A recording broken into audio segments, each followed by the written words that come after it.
Welcome to What Do You Say, the podcast that peels back the layers of remarkable individuals to reveal their extraordinary sides and their incredible lives.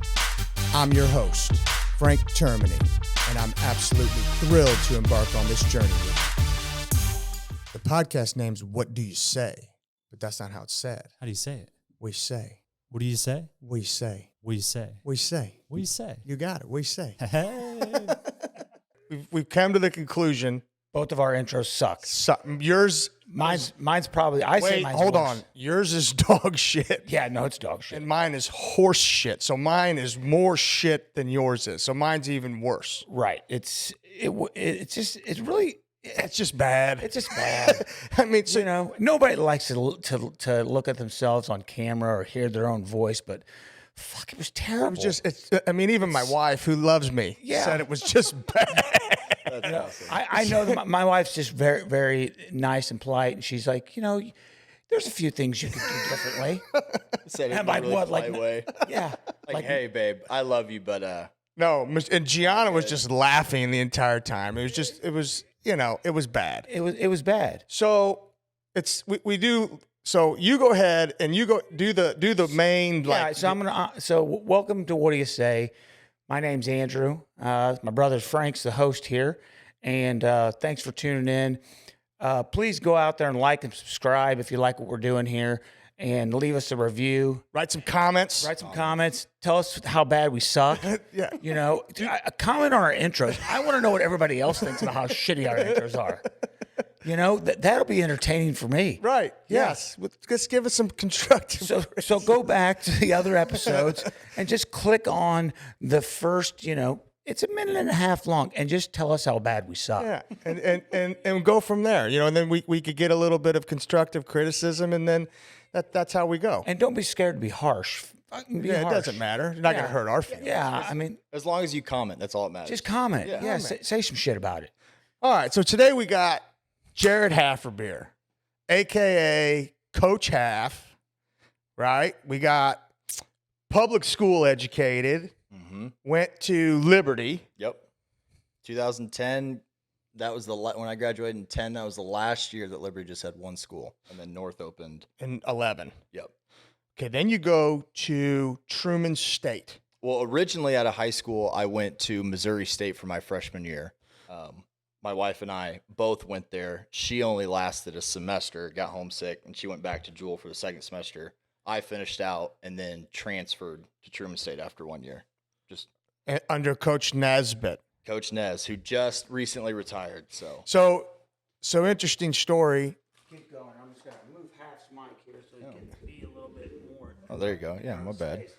So I'm down at, me and Michelle went to the Lake of the Ozarks. It's this big DJ thing.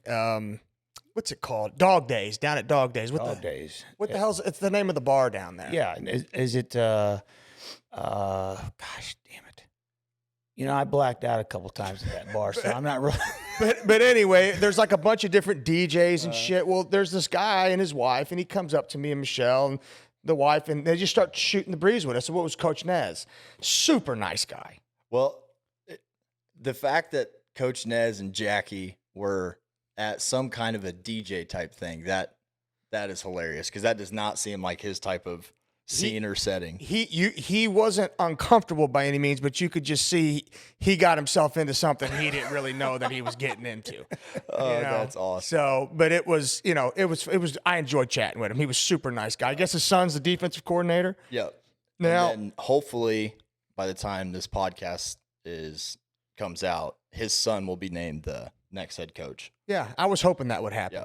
Coach K, he was awesome. I mean, obviously I played offense, so I never got to directly play for him, but he helped out. Him and Coach Ball ran the special teams, and I mean, awesome coach. So you were a wide receiver. Yep. Okay. And then after you graduate, did you immediately start coaching?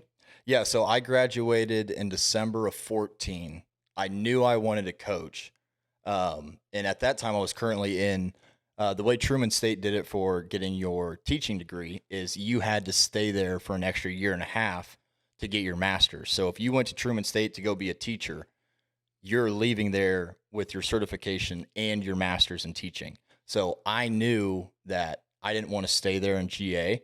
So I went to Fort Hays State in January of 2015. So as soon as I got done playing, luckily I was able to get out there. So Matt Kuhn, him and my uncle Scott, they both played there. And Scott, his dad is like a big alumni, does like the color commentary for the football games and stuff on the radio. So I kind of had that in. And so I GA'd there for the seasons of 15 and 16.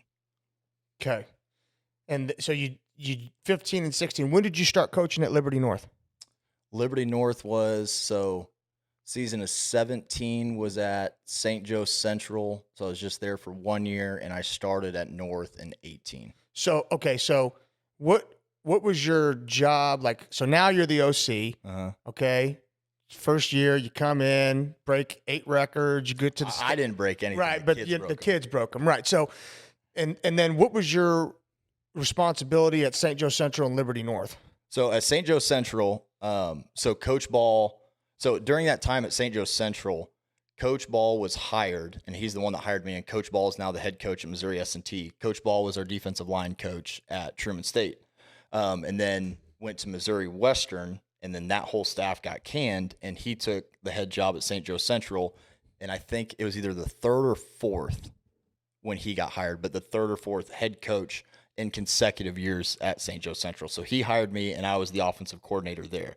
So came in straight from GA, was the OC there for 1 year, and then when I went to North, I coached receivers up until my last year, and then coached quarterbacks. It's just receivers and quarterbacks. Yep. Okay, and then you get the OC offer for Pius, and then you'd make the jump. Yep. What position did you play in? Receiver. Yep. Very slow. Had to block really well. That was my deal. I was not very fast, boy. Well, I mean, what kind of offense was it, Half? At Truman State? Yeah. I mean, it was kind of similar. Like it was your base 20, 21 personnel type offense. Like it was probably primarily 21. So for the listeners, 21 is 2 running backs, 1 tight end. 20 is 2 running backs, no tight ends. Yep. So I got to assume that they ran the ball a lot. Yeah, I mean, our running back at Truman State, Garrett White, we actually played together in high school. And out of high school, he went to UNO and then was there for a year. So during the same time he was at UNO, I was at Missouri State. And I remember like it was yesterday. I was driving back to Springfield, going back after spring break, and he called me, and they had just canceled the football program, shut down the football program, shut down the wrestling program. The day after the wrestling team, I don't know how many they had won in a row, but just won the national championship for wrestling, cut the program because their AD, they wanted to move up and go Division I, so they cut those 2 programs. So anyways, long story short, we both transferred to Truman State, and he was our running back, and I mean, he was an absolute stud. He's one of the only kids, maybe the only, that I've ever seen when he would get in the open field, I never saw him get caught. Never got hawked. I mean, it never looked like he was running. Just incredible. Just glides. Yes. Yeah. Just That's awesome. That's awesome. So you come into Pius, and what really shocked me was, okay, we got a guy coming in. He's going to be the OC, former wide receiver. And he wants to absolutely piss pound the rock, right? So I'm thinking former wide receiver, he's going to want to pass. He's going to want to air it out. Didn't matter to me either way, right? Right. But what shocked me was your philosophy.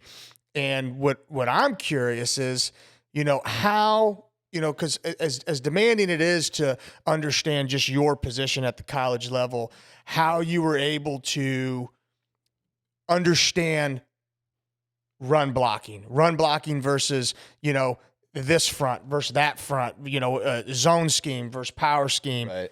And be able to really coach all of it. I mean, how were you able to do that? And, where did you learn, how to do that while you were sitting there worrying about all your responsibilities and your read progressions as a wide receiver and all that? Right. Well, I've been very lucky to learn and coach with a lot of great coaches. So when I was at Fort Hays State, Jeff Bryant, he's still the offensive coordinator there. he was kind of the one that introduced the running game and stuff to me. Because what we did at Fort Hays, like we did both gap and zone schemes, and so like I kind of knew it just a little bit. And when I look back to my first year as the OC at St. Joe, I hardly knew anything. And then when I got to Liberty North, Coach Jones and Coach Lou, who's the offensive line coach there, I mean, they're some of the best teachers when it comes to how you teach it to kids. And I took exactly what I learned from them and transferred it and did it here. I mean, it was just because, I mean, if you look at our offense, like last year, I mean, we were 95% gap scheme. And like, that's just what we did. And that, I mean, it was very similar. Did we ever run zone? I think we tried it a couple times early on in the season. It just got to the point. It's just like, it's just not worth it. Like we didn't want to waste this energy of spending time on running the zone. We might actually only run it 2 or 3 times just because I wasn't confident in calling it. Well, and so who came up with the God principle, the gap on, double down? Coach Lou and Coach Jones. I mean, let me tell you something. That's freaking brilliant. It's great. Break it down. So God is our gap scheme rule. So whether we're running power counter, buck sweep, like we tell them all, like it's like your rules are God, gap on, double down. So being able like go through whether you're confused or whatever it is, like you believe in God. That's what we tell them. So like go through rules. Is there anybody in my gap? No. Is there anybody on me? No. Is there anybody to double team with? If there's not, go down. So, I mean, it kept it simple for the kids. And the best part about it that I liked is, one, I'm an idiot, so it makes sense to me. So if it's able to make sense to me and you're able to teach it to the kids, right, just something so quick like that, Here. like, hey, go through your rules. Was there anybody in your gap? Yes. With go. Frankie at the time he was 9 and went through that progression with him. And Frankie, I could put him at center, guard, or tackle, and he knew exactly who to block at any given time. The only thing you sometimes with a 10-year-old is they get confused on where their gap is. Uh-huh. Right. Yep. Right. That's it. So that can jack the whole progression up. But if you can get them to understand when this play is going this direction, this is your gap, then they can immediately go through the progression. If there's someone in the gap, they take him. If not, is there someone on me? See that ours was when we were at Pius, Lentz was an over Oscar Inky guy. So if he's over you, you take him, and you make your calls. Inky was in because you're going to your gap, and then you'd go down. This progression goes to gap first. I like So that. I like that better. That's great. Yeah, I mean, and It honestly, simplifies it for me too. hold on. The speed with which our offensive line was playing at a very early point in the season it was crazy. Yeah. I mean, there was no second guessing. They were flying around. They knew their assignment, and I think that comes with knowing your assignment.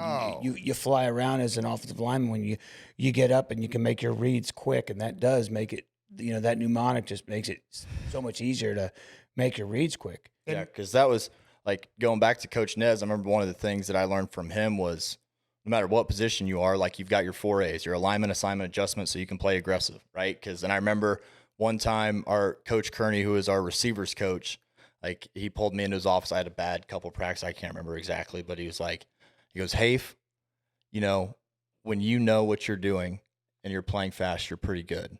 But whenever you think, you're really, really bad. And it's just like, if you're having to think, you're not playing fast. Like if it's just, I know what I'm doing, I know where I'm going, like you're going to get there a whole hell of a lot faster with more confidence, more aggression.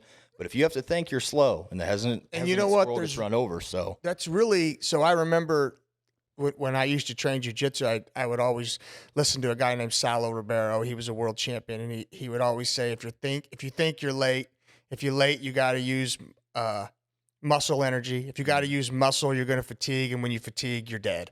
I mean, so thinking is the worst. Yes. And I think it's at all. It definitely is that way in the fire department. You get on a working fire scene.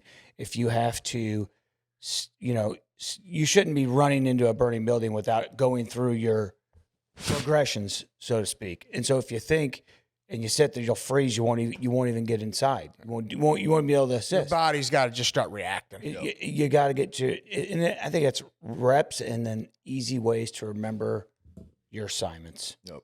And I think what Half was saying, like when you asked him, how he got the knowledge that he got. I think when you're a coach and you're around great coaches, they're not only coaching the kids or the coaching the men that you're Coaching other coaches. They're coaching other coaches. All the time. Because here, like I played offense in college, and I was the offensive coordinator for the 8th grade Necco Raiders for like 8 or 9 years. And then even when I came to Pius my first year, I was the offensive coordinator for the JV. And the only reason why Bear put me on defense was because nobody else really wanted to do it. Michael was offensive-minded. Tommy's offensive-minded. Dalvin Warmack at the time, offensive-minded.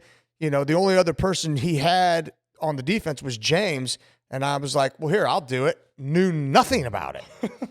I didn't know anything about defense. I mean, you were an offensive-minded individual through high school and college. Well, yeah. You played offense. I played defense too, but because you had to. It's out of necessity. But I didn't conceptually understand what was going on with the whole defense. I knew what I had to do, and that's it. I didn't know everybody else's responsibility like you should have.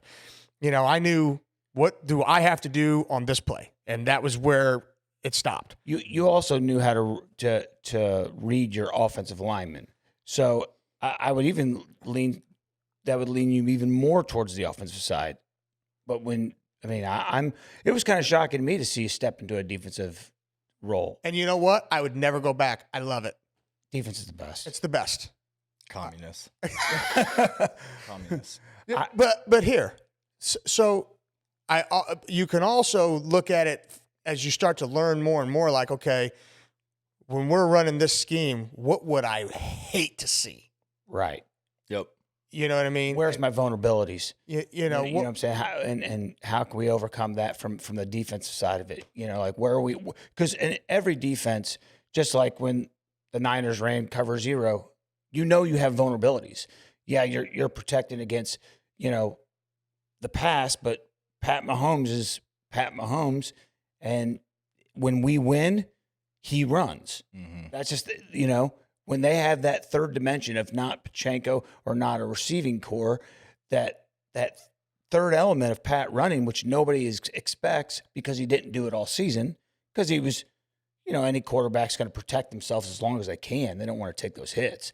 But, that third dimension is huge. Yeah, I don't know what his rushing yards on the season were, and I think, sacks obviously skews that for a quarterback, which I think is dumb, but how many first downs did he pick up on third down with his feet? It'd be 3rd and 4, 3rd and 5, and he'd get 6. He was incredible. Yeah. And that's one of the things we didn't run. I literally called 0 run plays for Hudson last year because I didn't want to get him hurt, but he's going to, that's what he has to learn to be able to do is you don't have to be a dual threat running quarterback like Lamar Jackson is, but you still have to make the defense be able to defend you on a pass. And heck, you might have 4 or 5 rushes for 18 yards, but if those 5 attempts, you're getting a first down every time, that's all you need. And that's right. What Mahomes is incredible. Learning to run when it's necessary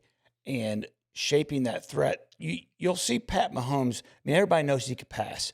And when he gets out of the pocket, when he's going to run and he pump fakes, he gets those guys off their feet every single time. Yeah. You know what I'm saying? And it just gives them another opportunity. But he only runs when it's necessary. It's not. Sometimes I wish he'd run sooner. Yeah. There was a lot of times in the Super Bowl I was like, Jesus, just go. Abort mission. The Raiders beat us so bad on Christmas because they kept Pat inside of the tackles. They didn't allow him to get out. Hold on, wait a second. Bosa played that box technique. Yeah, perfect. Early in the game, they were doing a great job. And I'm going to tell you right now, any yards he got escaping was not around the end. His yards that he got escaping was in between the tackles. Absolutely. And it was because of that box technique Bosa was playing. And he played it perfect. Which is crazy Patrick Mahomes is one of the most, if not the most skilled passer of all time. I'd say him and Rodgers are right there. But the fact that he's such an elite passer and gifted thrower of the football, that you want to keep that level of throwing ability in the pocket is just mind-blowing, because he's just even that much better when he gets outside. Yeah. I mean, it's insane.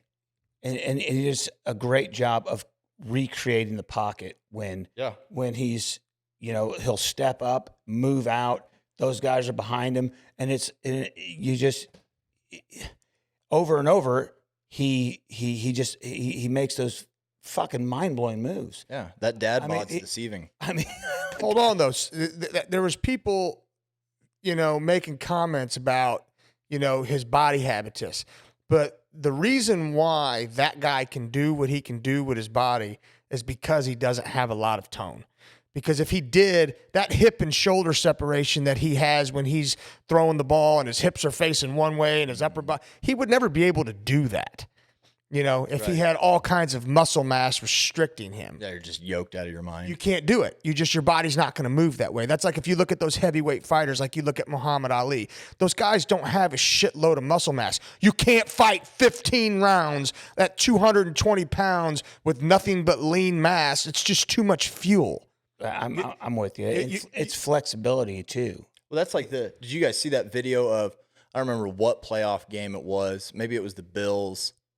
I can't remember.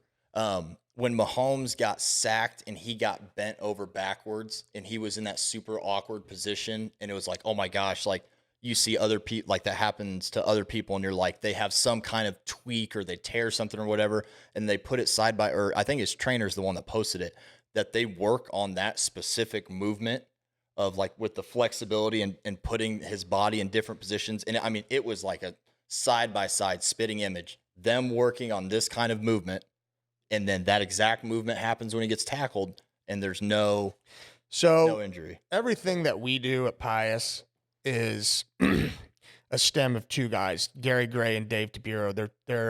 They're doctors in physical therapy. They got certified strength and conditioning specialists, functional movement specialists. They're all of it. Mm-hmm. And all my continuing education that I ever do is always Gary Gray and Dave DeBuro. And what they said is, if you're looking at a sidewalk, mm-hmm. and then out in the street is all your injuries. Right out in the streets, all your injuries, your ACLs, your ankles, all your non-contact injuries, right? Not contact. You got to take contact out of the equation, but all these different non-contact deceleration injuries. He said those guys have to be trained right at the edge of the street. He said that's when you are able to look at a guy and be like, holy shit, how the hell did he just get up after that? It's because they're training the knee to work without the hip. They're training the ankle to work without the hip and the knee. They're training them to function all on their own instead of having help from everything else, which is what the normal kinematic chain would do. But because of the unprecedented number of positions your body gets put into in a football game, you have to take, okay, well, here, now the ankle, I'm going to take the knee and the hip away and make you function on your own. Okay, knee, I'm taking the ankle and hip away and making you function on your own. And you train them that way, and then hopefully, not that it's not foolproof, but it's independent body awareness. Yeah. Of how to function without things. Yeah. Yeah. I mean, so, because it happens. There's times when the knee's going to have to work without anybody else helping it, unfortunately. And hopefully you can get out alive. I mean, McCaffrey took a nasty hit in that Super Bowl game too, and got bent backwards, and I was surprised he was able to get up. Well, here's the other thing. I mean, them guys also are hyper mobile, right? I mean, probably everywhere. Yeah. Well, did you see how they're trying to get rid of the hip drop tackle?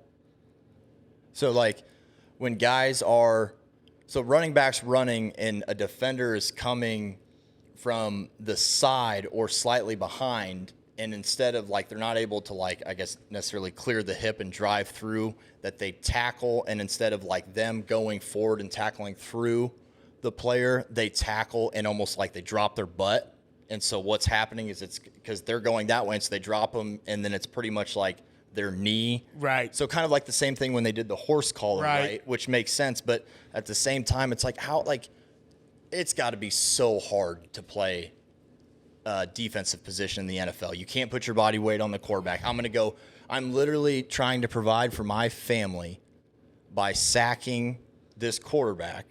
But if I go and tackle him and I put too much weight on him or hit him just slightly too high, it's a flag. And now they're trying to change it to where, like, hey, my job is to see brown ball, get brown ball to the ground. If I don't, I get cut, and then I don't have money. And now they're trying to change, like, it's. Well, here, look at what happened last year in the Chiefs versus Cincinnati, okay? You got a 290-pound defensive end chasing Mahomes, okay? Now, he's got to either get to the sticks before Mahomes and tackle him, or he has to slow down a 4.40 at 290 pounds inside of 3 feet so he doesn't hit him. Yep. Okay? And then he gets a penalty. Right? That's got to be just. Okay, so, but here, and hold on. Holding himself up leaves him vulnerable to injury, which he did, and he hurt himself. So he got both swords into him because he gets the late hit, and then he hurts his knee because he's actually trying to hold up. So, I mean, I don't know if you were at that first winter workout that we did last year, and I said, here, you got, because we were talking about last year. No. Because I said, here, you guys watch this. I said, this guy had three yards. I said, we're going to test our 40s. Okay, none of these kids are 290 pounds, and none of them are running 4.4s. I said, let's see if they could stop in 5 yards. Not one of our guys could do it. Not one guy could stop after running a 40-yard sprint within 5 yards. And you're going to ask this guy, who's as big as a truck, in the biggest game of his life, to be able to stop within 3 yards and not hit the fucking quarterback. I mean, come on. I get you got to protect the quarterback. I get it. And that's why you see a lot of DNs and D tackles. You'll see him tackling the quarterback from the waist now and pulling him backwards towards nothing because they can't put their weight on him, which is, for a D end, I could see how that could be just, you don't get to, pulverize the quarterback, but you're coming from an angle anyways, grabbing by the waist and pulling him back. That's, Yeah, half the sacks now aren't even tackling the guy. It's just holding him, just waiting for the ref to, like, if I can just hold him and force the ref to blow the whistle, then that's a sack, because any other chance I sling him down or I put my body weight on him or like whatever, it's like, I might get sacked, but it's a 15-yard penalty. Unbelievable. I mean, as a D tackle, I mean, that's got to even be harder. Oh, yeah. Just how big old mumba jumbas in there. They're like, they finally actually get a chance to get a sack. And then I'm not going to just smash this guy. I'm taking the penalty. Yeah, I think there's definitely some penalties early in the game where you definitely want to send a message. Yeah, warranted, but I mean, if they put ejection on the table, then that's another issue altogether. Yeah, I hate that issue. You know what I'm saying? Like that is a whole entire.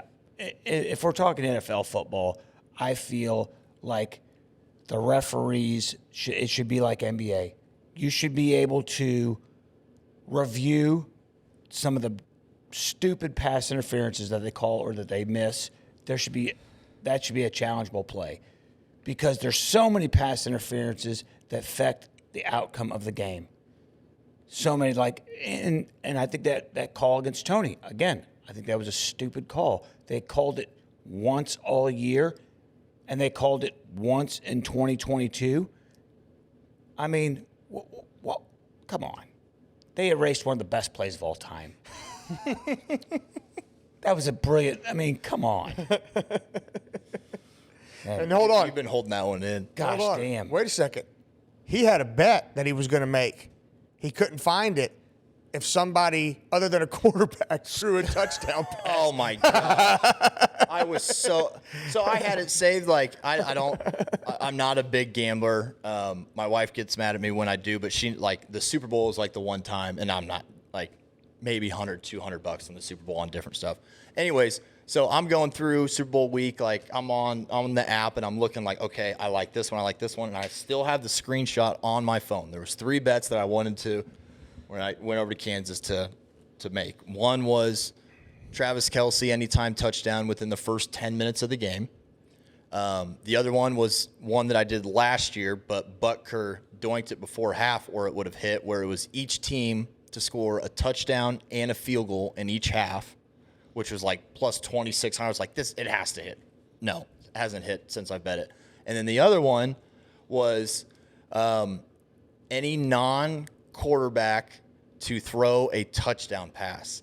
And I was like, yeah, for sure. The Niners or somebody, like the Chiefs run all these trick plays, like they're going to get inside the 10 and they're going to do some double reverse pass or whatever. And then I go Sunday morning, place my bets, and I'm sitting there scrolling and I can't find it. And I'm just like, all right, whatever. And then that play happened and I just took my hat and I threw it. And my wife's like, what? And I'm like, do you want to know? Do you really want to know? Because this would have helped out significantly. I was furious. I was so mad. What betting app were you on? FanDuel. See, that's the problem. And this episode is not sponsored by DraftKings. But I'll tell you right now, DraftKings has more prop bets than anybody else. Oh, well, next year. Next year, go to DraftKings. And I only bet I'll send you a referral code. I only bet the Super Bowl. I don't ever bet. I'll do the Super Bowl and then I'll do some March Madness. That's fun. Like I like doing. I remember betting the K-State Florida Atlantic game, and I was with some of my buddies and our wives, and we were at Buffalo, and I bet. I think it was Keontae Johnson's his name to score the first basket of the game. And it actually, and he scored the first basket, and I just scream in Buffalo Wild Wings. Like, I have no affiliation with K-State. And literally some guy at the table next to me goes, you just won a bunch of money, didn't you? I was like, you're goddamn right I did.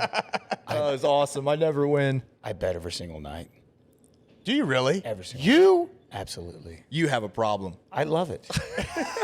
You really gamble every night? I bet on basketball. I love You don't know anything about fucking basketball. Frank. just Throwing darts. This episode is also not sponsored by Outlier, but Outlier is probably one of the best analytics for betting sports. And once you understand your expected value on your odds and you get to look at trends, you fucking dive into the game. I mean, I'll tell you right now, I probably hit 80% of my prop bets. Nice. Yeah, I'd keep betting too. If I You was winning that much bet money. basketball. Basketball. College or NBA? NBA. So do you bet like one game, or I do have you do? bets going for hockey tonight.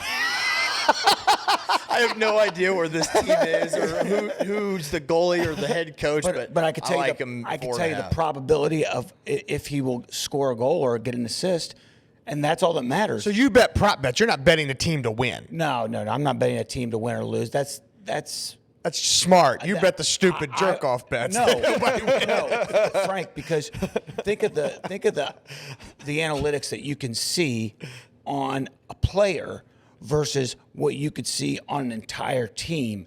So I could look at here. I can go to right now. I could pull up prop cash. Yeah, let's put it on here. Yeah, put it up there. Come on, Jamie. Let's see.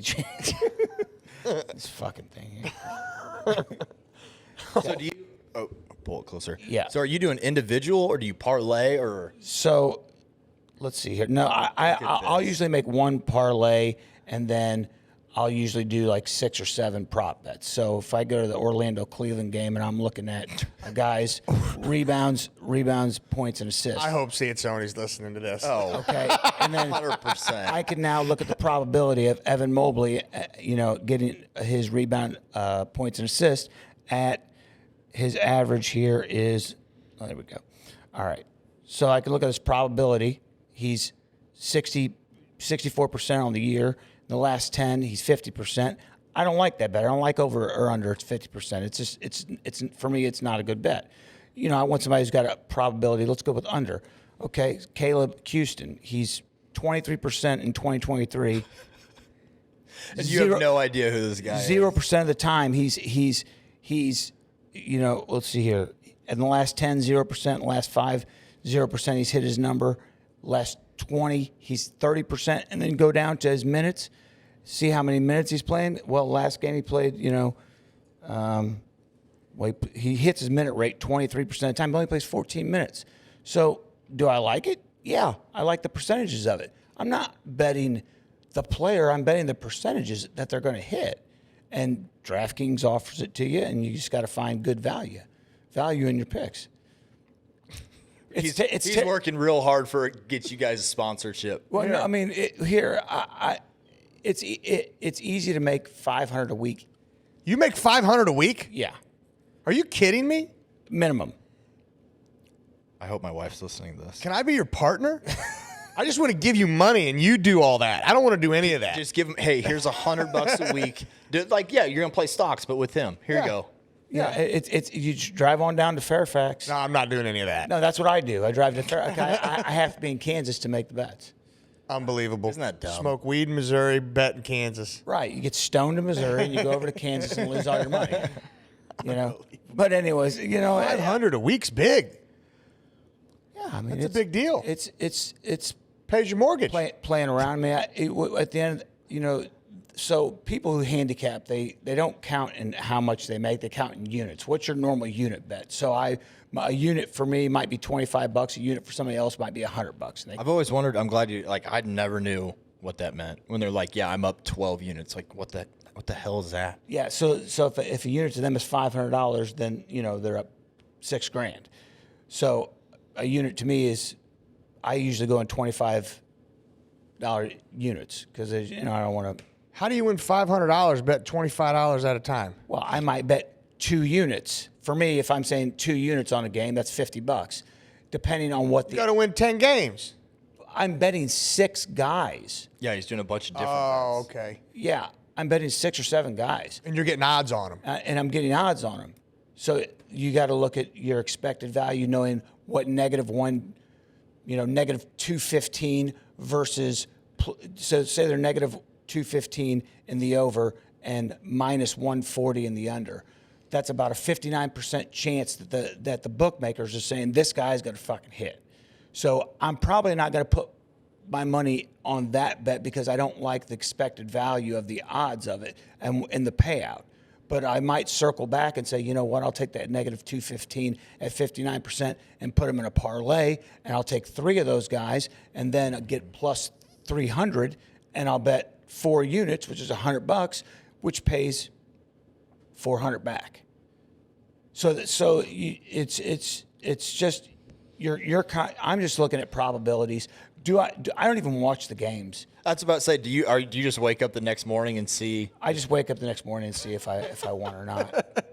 And then I add it to the math of the spreadsheet and say, okay, this guy. And there's guys that are simply on the no fucking bet list because no matter what I do, I can't predict what they're going to do.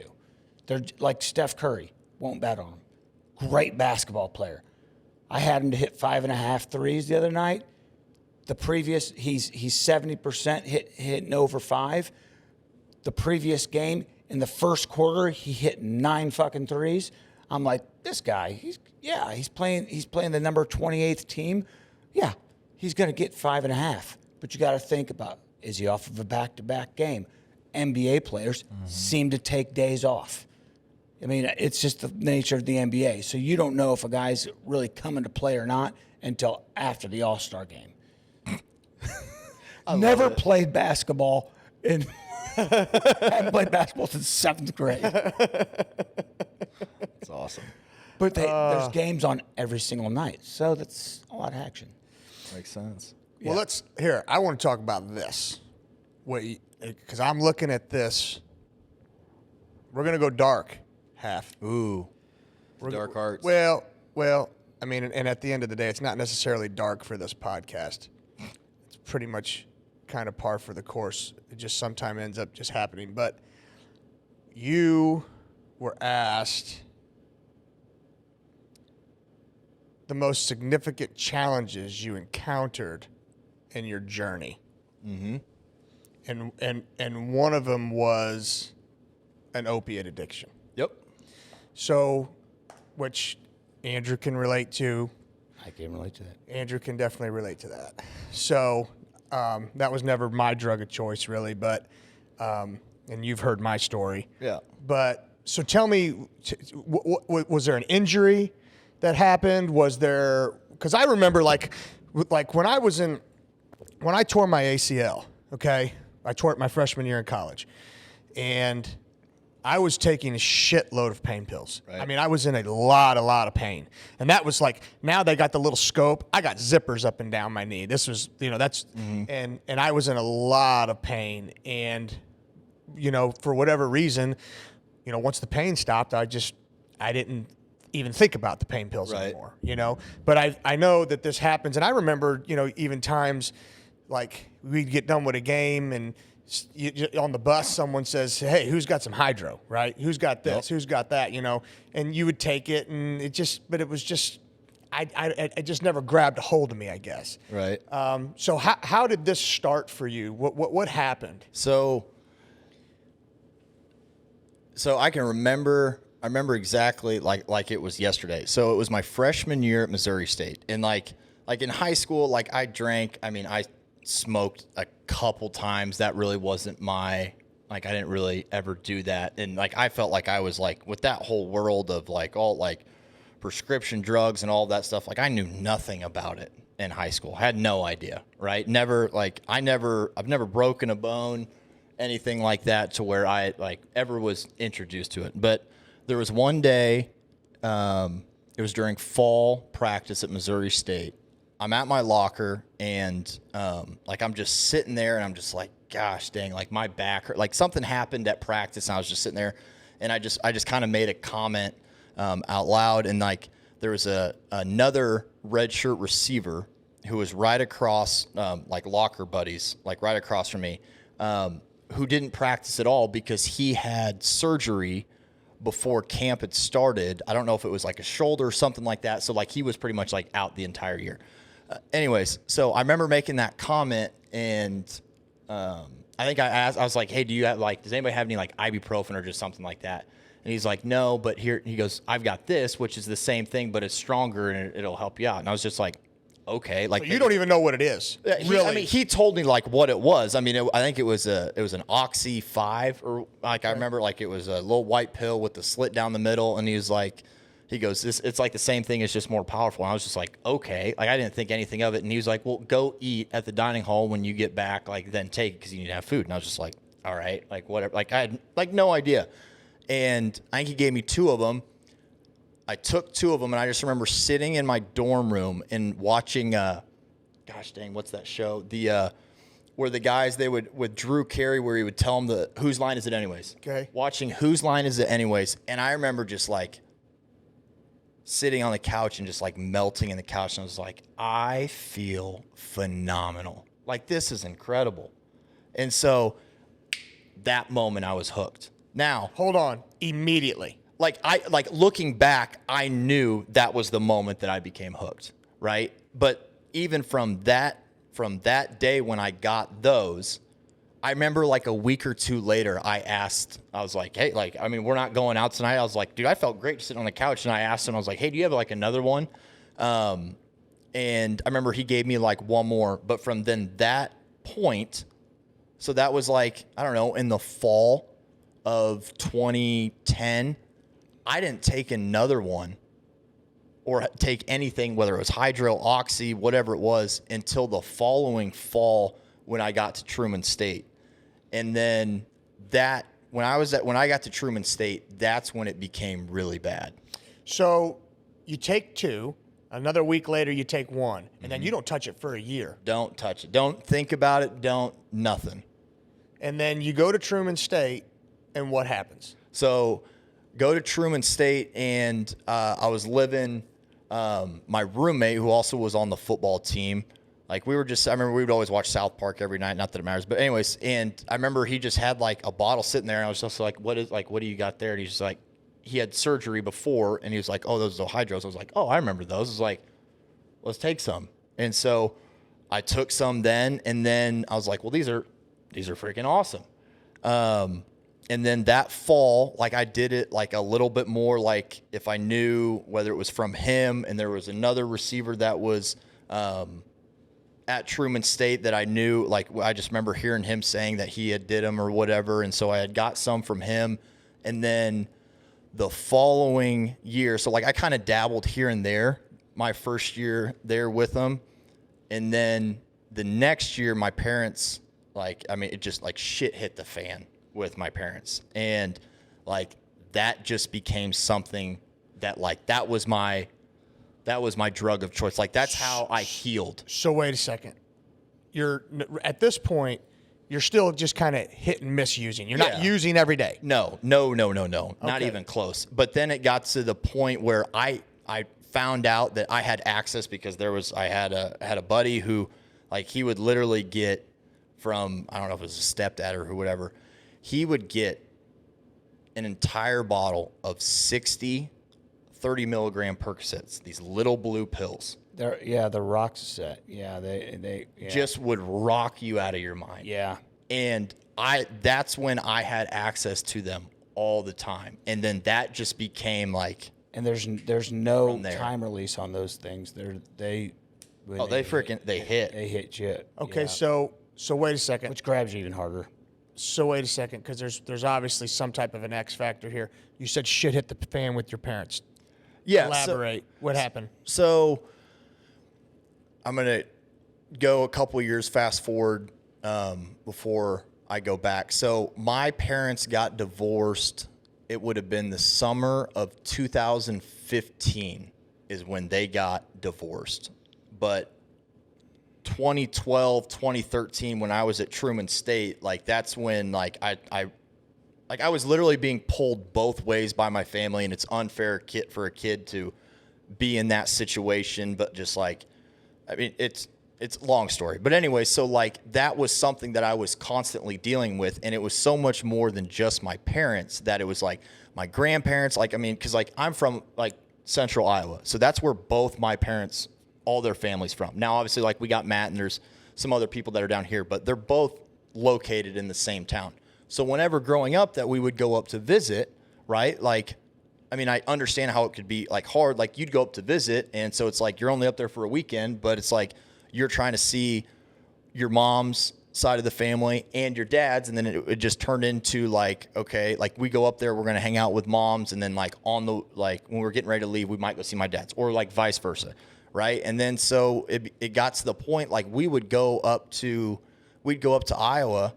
And I remember just like with my mom, it's just like, why are you so much happier and like a completely different person whenever we go see your family and how you interact than you are like when we're at home, right? And so, and then I started learning more stuff, which I shouldn't have learned about, of like digging into like my dad being unhappy because like there was no relationship with my mom, and I mean she was gone all the time because she was a sales rep, but anyways, but just like you could see the difference. And then it's like when we're being pulled from my dad's parents, my grandma and grandpa, of how like we never come to see them, and it's just like, I mean, it just a whole shit ordeal.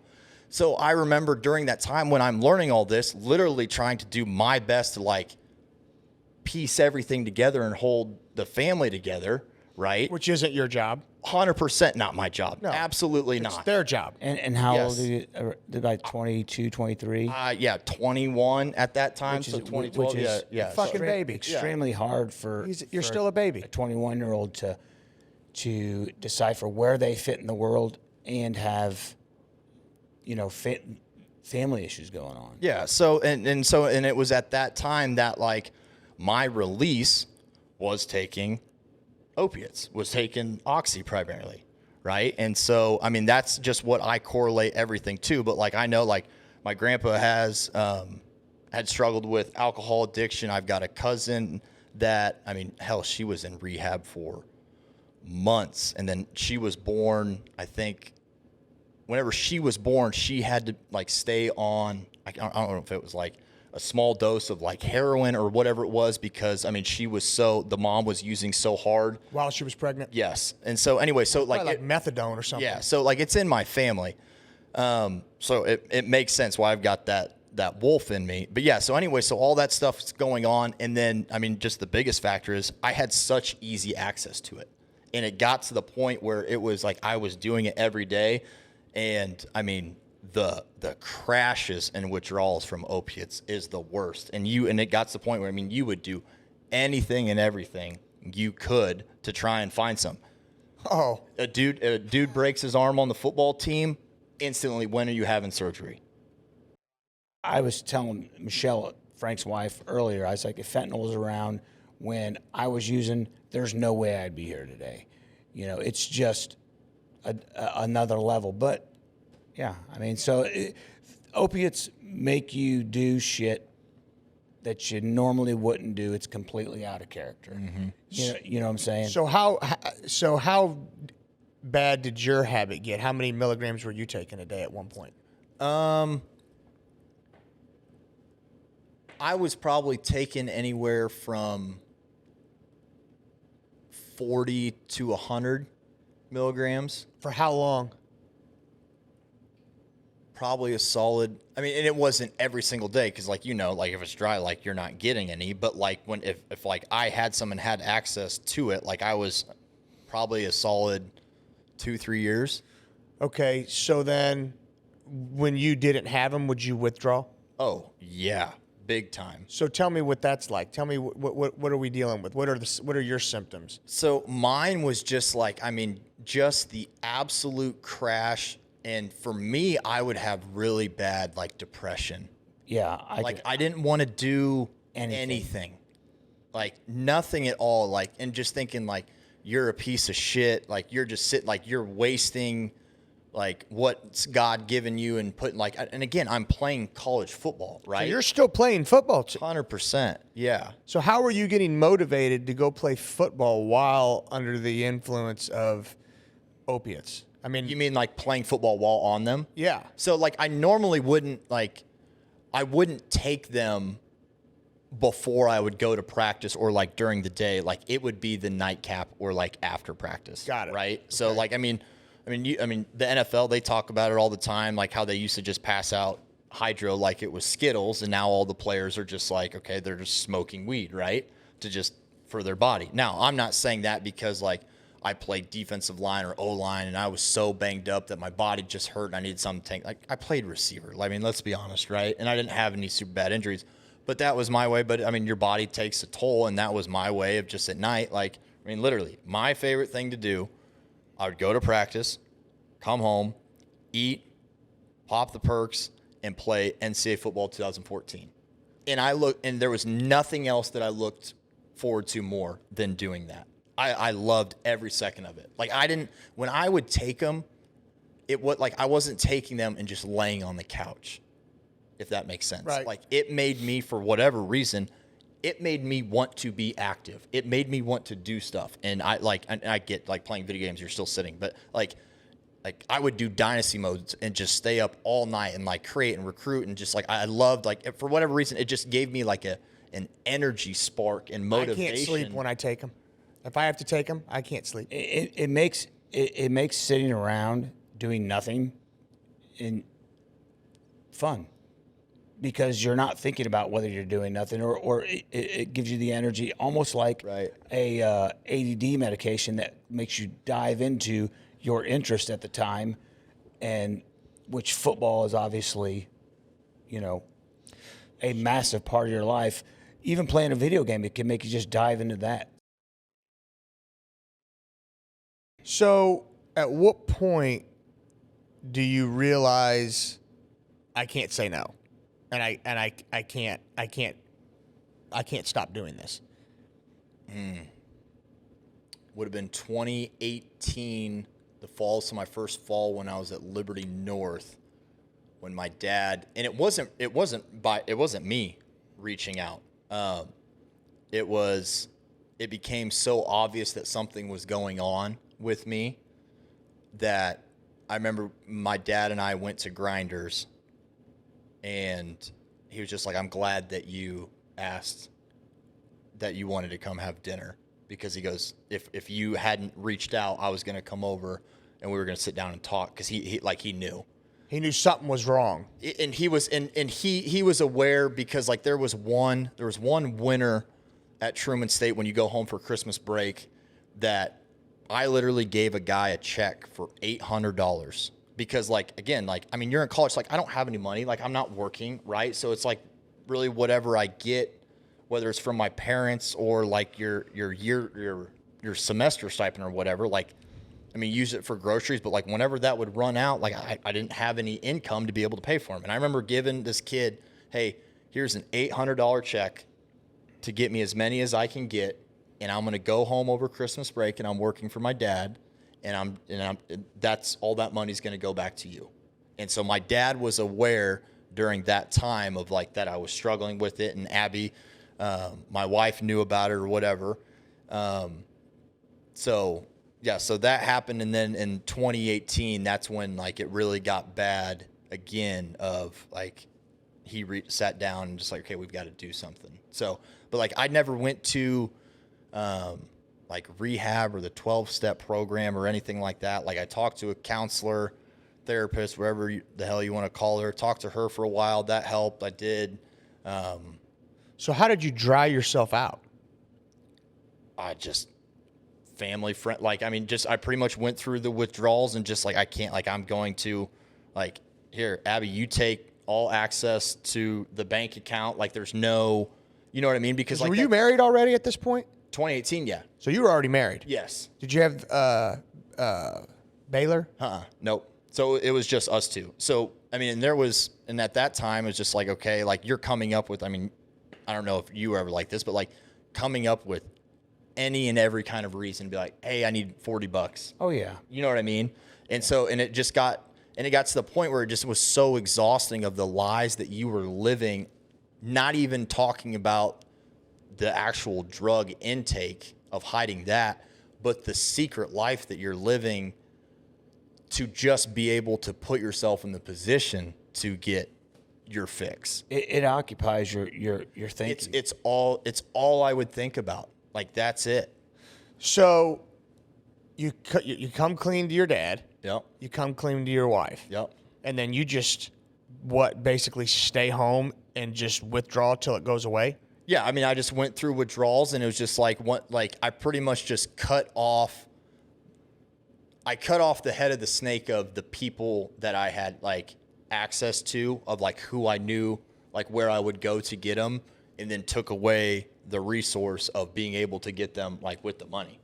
So like once I did that, and like, I mean, and obviously like when you kind of have that moment, like you're seeing your dad cry, like I'm really worried about you. You know what I mean? And like your wife, like, I mean, you've lied to your wife, and you see her breaking down and all of this stuff because she knew that you like had went through it before, and you told her like, no, like I'm done and blah, blah, blah. And then you break her heart like that. And so it's just like when you kind of have that reality check, that it's just kind of like, all right. And I think that's a good message to people who are listening who might be struggling with addiction, is that you have a support system, whether there's resources out there or your family, that come clean of the lie. Yep. Stop lying to everyone, yourself, and seek help. People out there will help you and they will understand. But if you don't come clean with the lie, just having that, it's going to continue to occupy your way you're thinking every single day. It just consumes you. It does. That's the part that like I'm like, obviously like I feel better. Like I'm not like feeling like in order to go through life that I have to have this, but it just consumes you. You know what I mean? Like just to the point where it's like, I can't be a productive person in whatever I'm doing without taking these pills.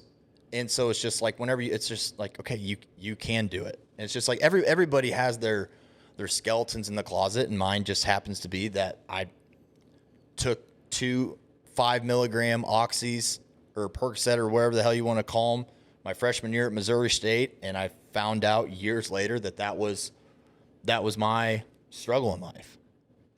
How long did you go through withdrawal for?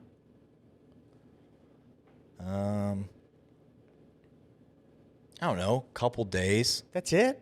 It really wasn't that like always like the next day after, and it was always weird. Like if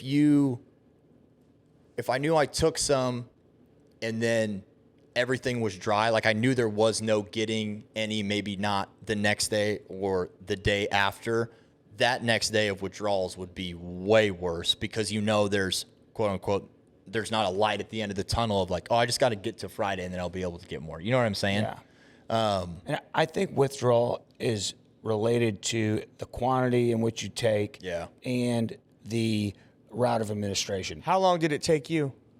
I mean, honestly, to mentally get back to a person who I recognize, probably, I mean, 2 months, I would say. And now physical withdrawal is different than the mental side But of the it. physical, how long did Physical withdrawal, at the time that I was trying to come off, it was probably 3 weeks until I felt physically normal. But Suboxone is one of those medications that if you use it in conjunction, you can actually stop the withdrawal process and start dealing with the mental side of things, and then slowly wean yourself off Suboxone because of how the receptors work. You know, you really don't feel as shitty as you do, although you do feel like you have the worst case of the flu you could ever possibly have. Yep. You know, Sick. the body aches. Cold sweats. Yeah, that's So just. when were you finally able to get Suboxone? I didn't use Suboxone in that stint of the last time I used.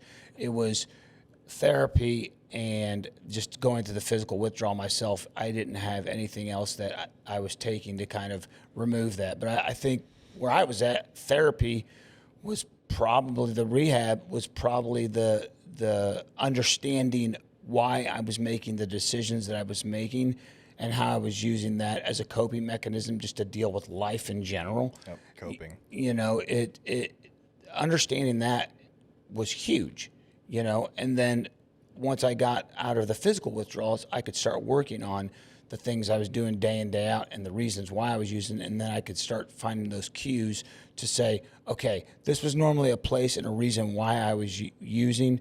I've already cut the ties, just like says. I cut the ties with the people who I was running with.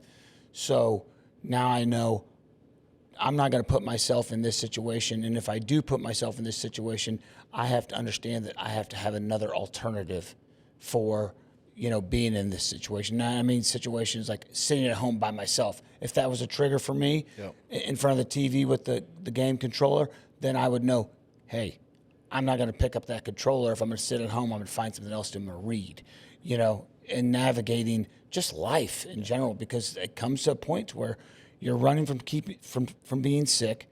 You've been thinking about where I'm going to get my next fix, because if you're not using heroin, you're not going to the streets. So you got to seek out people who are prescribed this type of medication. So, you know, and once you figure out how to navigate those challenges, and that's what rehab did for me, just life in general, you know, and realizing that that's not what's going to kill my downtime. That's not what's going to fill my thoughts in my head. Would you say the divorce increased your use?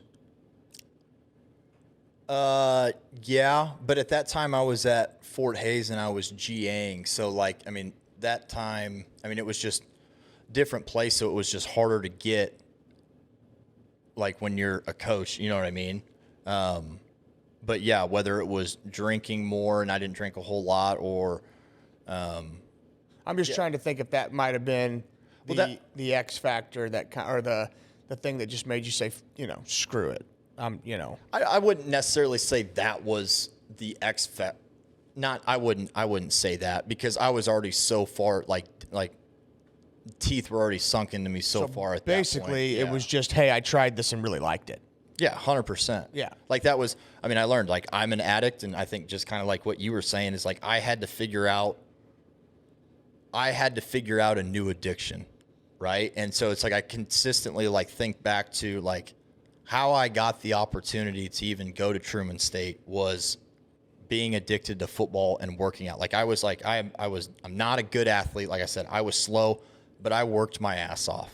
Like I worked my ass off. I was a walk-on at Truman State. There was 8 other receivers in front of me, and walked on. So it's my freshman year, or redshirt freshman year at Truman State.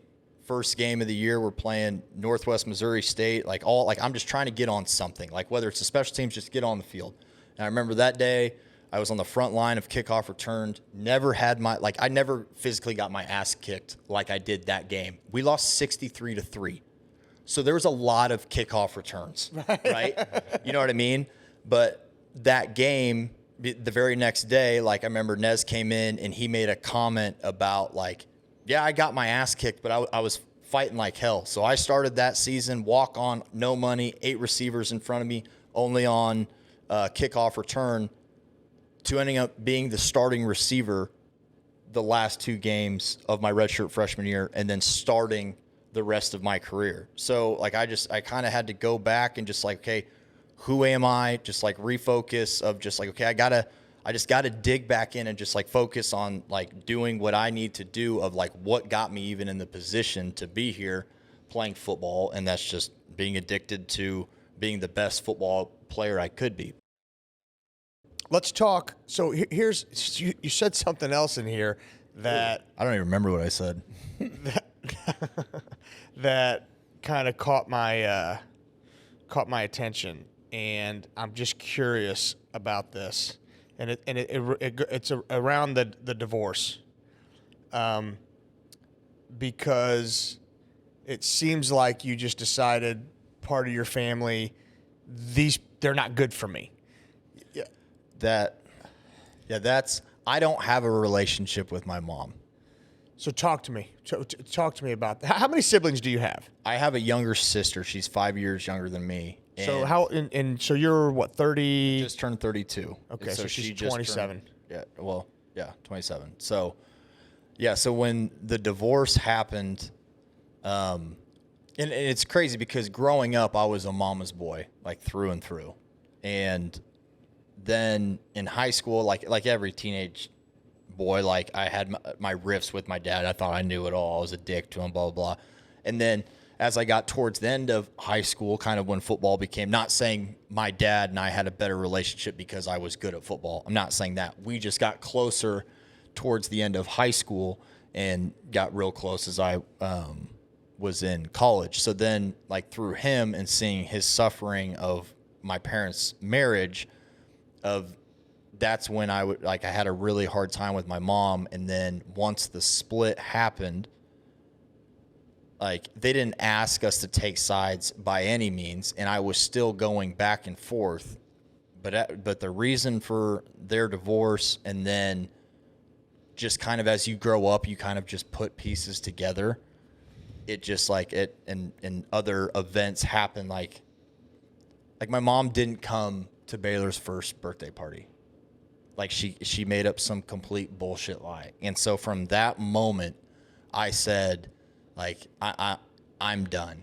Like, if my kids and your only granddaughter isn't that important enough for you to come to her birthday party that you have to make up some lie so that way you're not around my wife's family or around me and you have to do that, like, I'm done. She doesn't want to be around your wife's family? There was I mean, I would assume so, no, because there was so much stuff that had happened leading up to it of just like the lies, right? The lies that we were just done with the lying. And so, you need to have my wife on here for a podcast just to go over that. She can go off. So, and again, it's so hard to cut somebody off because, again, it's your mom and you've had such a great relationship with her. And when I say cut her off, it's not like I've blocked her or anything like that. There's just no relationship. There's no reaching out. There's nothing from either sides. I mean, you can go back and you can check our text messages. Merry Christmas, happy birthday, her birthday, and I think that's it. If you go through the past 2 years, there's a total, so I guess it would be 12 text messages between us, each sending those back and forth. Happy birthday to one another, Merry Christmas. And I actually don't think she even said Merry Christmas this year. She's never met Hayes. So it's just, it just seems like that doesn't make any sense. we just learned a lot just about. Do you think it's because you maintained a relationship with your dad? And No, not at all. Because my sister has a relationship with my dad, and my sister has a great relationship with my mom. And I don't really talk to my sister anymore either. Why not? It all stemmed from because my wife had a great relationship with my younger sister, like was always there for her. And so after we got married in 2016, we bought an apartment in those buildings right behind, I guess, what used to be Cheddar's, or over there by Old Chicago. So anyways. I know where you're at. Yeah, so we bought a 2-bedroom apartment because at that time my sister was going to Iowa State, and my dad, so the split had happened. So my dad was living over in Zona Rosa, but then my mom, I think at that time, was still living in Overland Park. But my sister went to Liberty North, so all her friends are here. So we got a 2-bedroom apartment, so that way when she came home, she could stay with us. That way she didn't have to go back and forth, and that way she never, like, she just kind of like stopped talking to us. And then pretty much we found out that it was because it was from the situation that we had with the struggles with my mom, that I guess you could say my sister just kind of joined, right? Like joined that team. And so, and it broke my wife's heart because my wife was always there for her. And so and it all started really with the wedding preparation.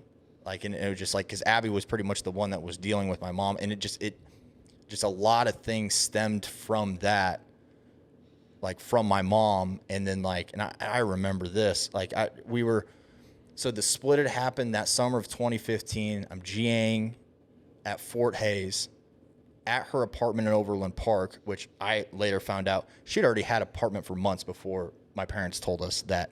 I was literally golfing. Okay. My dad had said, hey, you need to be home at this time or whatever. I'm literally like, just got done golfing 18, actually played pretty decent for me. And I'm like, I'm going to keep playing. And my dad's like, no, you got to get home. So I go home and I find out that my parents are getting divorced and we lost the house at the same time. My mom already had an apartment. And so yeah, anyways, so my mom had this place in Overland Park, and I was back that summer home from Fort Hays, and I go out to get in my car to go somewhere. My car's not there. Like, where am I an idiot? Where the hell is my car? So I'm freaking out. Like, I'm running all over the parking lot at this apartment complex, trying to find my car. My mom's like, oh, well, we'll call. Like, and she's not really like freaking out or like doing anything. She knows it got repoed. It got repoed. And so she had me out there, and so she just lied about that entire situation to me and to my wife. Like, we're trying to figure, like, where the hell is our car? And so, I mean, and that's just like that kind of instance of just like trying to cover. And like, so like, I get where my ability to lie and create this false narrative, I know where it comes from, because now after going through and seeing all this stuff, it's what she did to us. Like, hey, saying she's going to do something and then coming up with this elaborate lie of never coming through and actually doing that. And so it just so many bad things. And trust me, like, it was so hard because my wife and I would get in knockout, drag out arguments because like I would be sticking up for my mom. But then when she didn't come to my daughter's first birthday, it absolutely, like, I was waiting outside of my mother-in-law's house because that's where the birthday party was at. I was waiting outside in the driveway because she said the party started at 4. She said, she's like, yeah, I'll be there. I'm like 15, 20 minutes away, whatever. So like, I'm literally like, now it's like 4:10 and like, I'm waiting in the driveway. Call her, nothing. And then I get a text 10 minutes later of some bullshit lie that, oh, I'm sorry. I blew a tire in, I can't remember, like in the middle of Kansas City, and her boyfriend, now husband or whatever, has to come pick me up. I'm not able to make it. I'll ship and send the presents to Baylor. I'm so sorry. Didn't respond. Like, that's a lie. It's 100% a lie. Like, how are you going to say that you left at this time? An hour and a half. Like, it doesn't take that long to get from Overland Park to 40 minutes. Yeah. And all of a sudden you said you left an hour and a half ago, and you're this, and it just, so, and from that point I just said, I'm done. Absolutely done. And it broke, like, cause my mom is the second oldest of 6. So she's got a really big family, cause I'm the oldest cousin, or I'm the oldest grandkid on that side. And there's 23 of us. Matt and your mom, brother and sister? Matt's wife, Sarah. Okay. So, I got it. So that She's the sweetest lady in the world. awesome. And that's what I'm so thankful for Matt and Sarah, because they have been so great to us. And because like with the drama with my mom, then it also turned into drama with my family, my mom's side, which I was so close with, because then it got to the point to where like, okay, if she's come up with these lies and we don't want to be like we wouldn't go to like family functions, and it like turned into this huge ordeal that I'm learning like that she's spinning the story to make it look like, no, it's just me not wanting to come. He's a drug addict, blah, blah, blah, all this stuff. And then to me, finally having a bunch of conversations with my aunts and uncles. And like, I mean, my aunt Sarah can attest to it. Like, I mean, I know like we'll still go up like every year, whether it's Thanksgiving or Christmas that we have our family get together, we'll still like, we'll make an effort and we'll go up there. But it's like, we felt like we were completely pushed out. And then I have like my uncles like reaching out to me like what is going on, and then just like explaining the situation, because they're really only hearing it from one side. Did you ever tell your mom how much it hurt your feelings that she didn't show up to your daughter's first birthday? I think I texted it to her. I don't know if because I could never call or get a hold of her. Yeah. So Well, I mean, I think like for me, as I'm listening to this, I'm like, you got to be careful, because bitterness with someone that close to you. because I've heard you talk about this, because you like I remember you've hit on this before, and I remember thinking about this exact situation. You got to be careful. Yeah. So and it's the point where like I'm not. It hurts so much, because you think about, and I don't know if it's a weird way to think about it, but like when my mom dies, like what's that going to be like when I show up to the funeral? Right? Like what's that like? Let's say it just stays exactly like this. But at the same point, when you've tried and tried and tried for so long, and you've put so much energy into it, like, and I'm not going to say that I'm like, it's 100% her fault. No, I was asking her for money and doing all this stuff, like for when I was going through the addictions, and money played a part of it. But it also like, that's not the primary reason by any means. It was just all the lying and deceit and that she put me and especially my wife through, especially like with the wedding. And I think that's just kind of par for the course, because like when me and Michelle got married, there was a knockdown, drag out fight with me and my mom. I think that's just what mothers do. Yeah, Like, I understand that point, because trust me, like I took my mom's side a lot when my wife and I would argue about the entire situation. But then as more and more stuff keeps happening with the lying and different stuff like that. See, like with me, and I'm sure you can attest to this too, a lot, like I learned a lot from like my dad. You know, and because my dad was in a situation, you know, where his mother and his wife would bicker, right? And what my dad did was try to appease both of them. And then what ended up happening was he had both of them fucking mad at him. And it ultimately, you know, it would kind of drive my dad crazy, because my dad was a peacemaker, right? He didn't want to be bothered. He just wanted to be left alone. Right. You know what I mean? And there was intermittent times where there was confrontation. It's like any family, right? But I learned that from him. And so when there started to become confrontation with my mom and my wife, I immediately said to myself, who's right? Who do I believe is right? And who do I believe is wrong? And if I believed that my wife was right, I would tell my mom, this is here, you're going to handle this way, or you're not going to handle it at all. And if I felt that the issue was with my wife, I would tell my wife. I wasn't going to sit there and try to make both happy. Correct. You know, and you know, I learned from Frank getting married first that it's just best to set firm boundaries in the beginning, so that there's an understanding of we don't cross these lines. Because I think when you're bringing families together through marriage, sometimes those boundaries are not clear cut. Well, and here, if you're gonna like for me personally, one thing that has helped me is what I've learned from going to church all the time. And what you learn from going to church all the time is your wife is your number one now. 100%.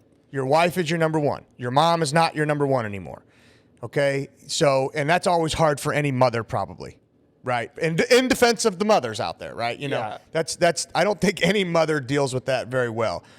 That's where it's like, and going back to it, and I'm not trying to justify it like about the wedding is what was like started. Like my wife and I started dating our junior year of high school. We didn't get married until I got out of master's graduate, right? So my wife and my mom and my family had a great relationship. So it's not like us getting married, like we only kind of knew each other and it was hard for my mom to, oh, my baby boy's going to some other person now. It's not like that was the situation, because my mom and my wife, they had a great relationship. And like I said, if my sister ever needed help or needed something, she reached out to Abby, right? So we were always we were very close. And then just as more things started happening, my dad found out the exact same day I did that we lost the house. Like, where'd all the money go? Like, we lived in right down the street in Auburndale Estates, right? So it's not like at the time I always thought we had money, and I'm not saying like rich like bear money, but you know what I mean? Like, I'm not saying like that. Bear money, mafia money, but it just never seemed to be an issue. So like growing up, and like my wife would be the first person to tell you, like, I have no valuation for money. Because it was never like, my mom was always gone. So her way of parenting or trying to make me happy was like, okay, you need a new pair of this. Like she'd buy me stuff. Right. So, so they had a great relationship, but then just it was just the end all be all of if your granddaughter can't be one of the most important things in your life, then I can't accept that. I don't disagree. I know that would be hard. That is now the most important girl in my life, and it's not like she's got my sister ain't married. She doesn't have any kids. At the time when it was just Baylor, if your granddaughter can't be important enough for you to where when you want to see her, we can be cordial, right, or try and work and make this happen. Because trust me, I would love for it to work out and be. But I've tried too many times. I've tried, and and you would just think like there's no fight on the other end. Like you would think that hey, I want to see my granddaughter. I've never met Hayes, my grandson, my only grandson. I've never met him. I want to meet him. Nothing. That's a tough pill to swallow. 100% it is. And I'm not trying to fuel anything, because ultimately, those are the most important. I don't care if you can. My advice, if I'm gonna. One thing I would somehow try to tell you is to forgive and understand what forgiveness is, right? Because when I tell you to forgive, I'm not telling you to excuse the act. Right. You understand what I'm saying? Yep. And that's a very big misconception on what forgiveness is. What I'm telling you to do is what your mother has done to you can be a chain around you that can take you wherever it wants to go. And when I say to forgive, I'm just saying cut that chain loose. Yeah. And now it's not attached to you anymore. And that's where I think that, kind of going back to the opiate, how it just consumes you, that it consumed me.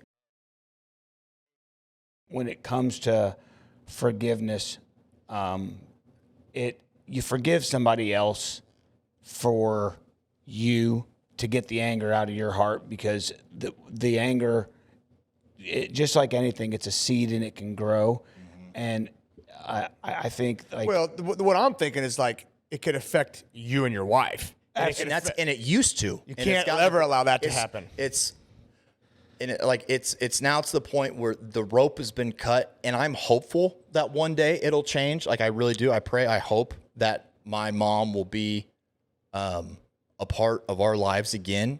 But I don't ever. She used to cause a lot of arguments and tough times for my family, but it's not like that anymore. So, sometimes times apart, I think it heals, allows you to get to a place to where you can forgive, and you just even when somebody's lying to you, I mean, I've had people in my life that have given me a similar response, and it's like, I know you're full of shit. I'm not gonna rely on you, but I'll accept what you're gonna give me and take it for what it's worth. Right. Yep. Because I don't want to continue to harbor that anger towards you. I expect you to lie to me, and that's my full anticipation. And if you don't, great, but there's very little that I'm going to rely on you until we have a foundation of trust in our relationship. Yeah, and that's where it's like I feel just as responsible for anything, but it's just like you're hoping just a corner will be turned, like it's gonna change. You know what I mean? Like you're just hope like she's gonna come through, or she's like, and so it's just it sucks because I was so close to my mom. Like I love her to death and still love her, but it's just hard when we've got a family now, and it's just like the person that was so important to your life that is she's not, like, because all you imagine like growing up is like your kids going over to your grandparents' house, right? Or going over to their grandparents, and you just like I don't get to experience that with her. So, but like my dad, got a good relationship with your dad. yes, great, yep. And sometimes, Him and his wife. I think you touched on it. Sometimes when relationships are the most complex things a human has to deal with is connecting to another one and consistently not hurting people's feelings. Sometimes when you're outside of a solution for yourself, prayer is probably the only thing. I'm gonna go ahead and say is the only thing that could potentially heal that relationship, because it's just too complex, to. Well, and you also got to look at so if you look at like what the devil wants to do, right? What's the main objective? To separate. Yeah. Right. Well, if his main objective is to separate, we're not going to be strong enough to put it back. No. Because we're not strong enough. We're not stronger than him. Right. So there's only one way to put it back, and it's just like what you said. You're going to have to pray, because how many times are you in that situation, and the more you do, the more you fuck it up. Absolutely. You nailed it. Anything I do to touch this situation to try to fix it makes it fucking worse. It's like, are you and no matter kidding me how right good now? your intentions are, you screw it up and you make it worse. Yeah. And it's because it's demonic. It's like he wants to. The attack is on the family and the marriage. And that's what it's on. It's constantly at the marriage, constantly. Yeah. If that's why you got to be so intentional. You do with your relationships and cultivating them, and especially like with your wife. Like if you think you're going to just all of a sudden find time to connect with your wife, good luck. Yep. It as a dad, a football coach, you work. It's like if you're going to sit there and think that time's going to just fall in your lap for you and your wife to connect, not happening. No chance. Not happening. So you have to be intentional in your relationship with God, number one, and then intentional in your relationship with your wife. And then the next most important thing is you're intentional in your relationship with your kids. Because the biggest misconception is that people want to put their kids before their wife. If I look at everybody, here, I'll tell you the two common denominators I look at from everybody who's gotten a divorce. They put the kids before each other, and the husband wasn't able to tell his mom to shut the fuck up. Those are the two things that I noticed with divorces. Mom, he doesn't really mean that. No, I'm serious. You can say it nice, but you understand the kind of thing I'm talking about. Right. But just so you know, every time he's saying it nice, Mom, the context is really, yeah.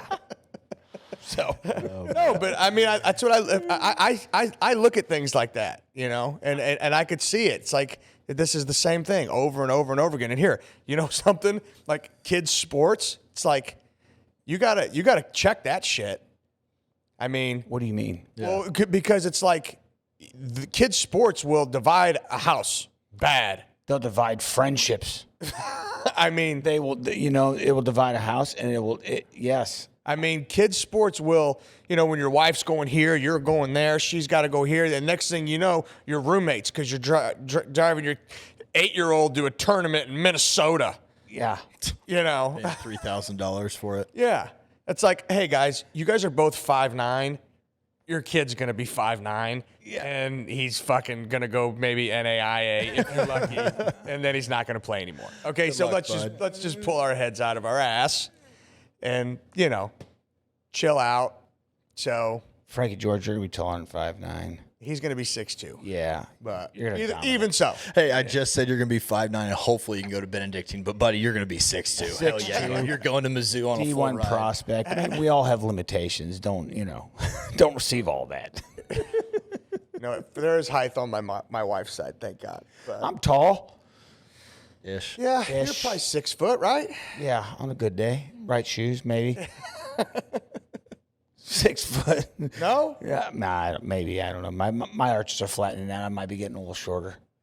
Well, there was a little bit of height on mom's side, but all right. So I want to talk about this now.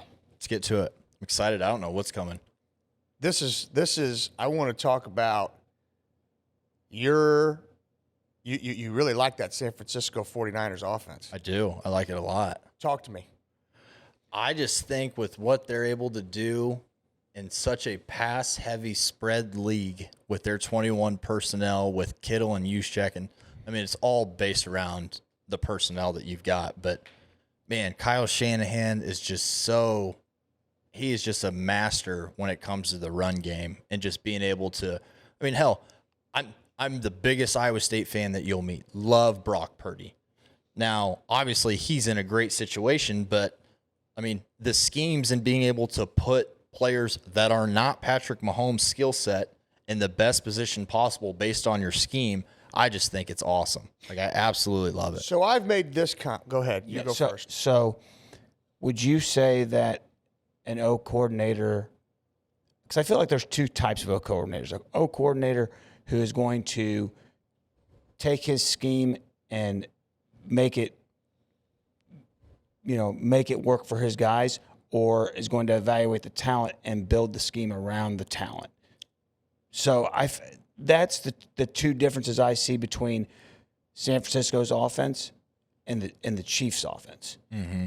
I feel like Andy Reid they build the offense around the players that they have versus saying this is the type of offense that we have and it's automatically going to work.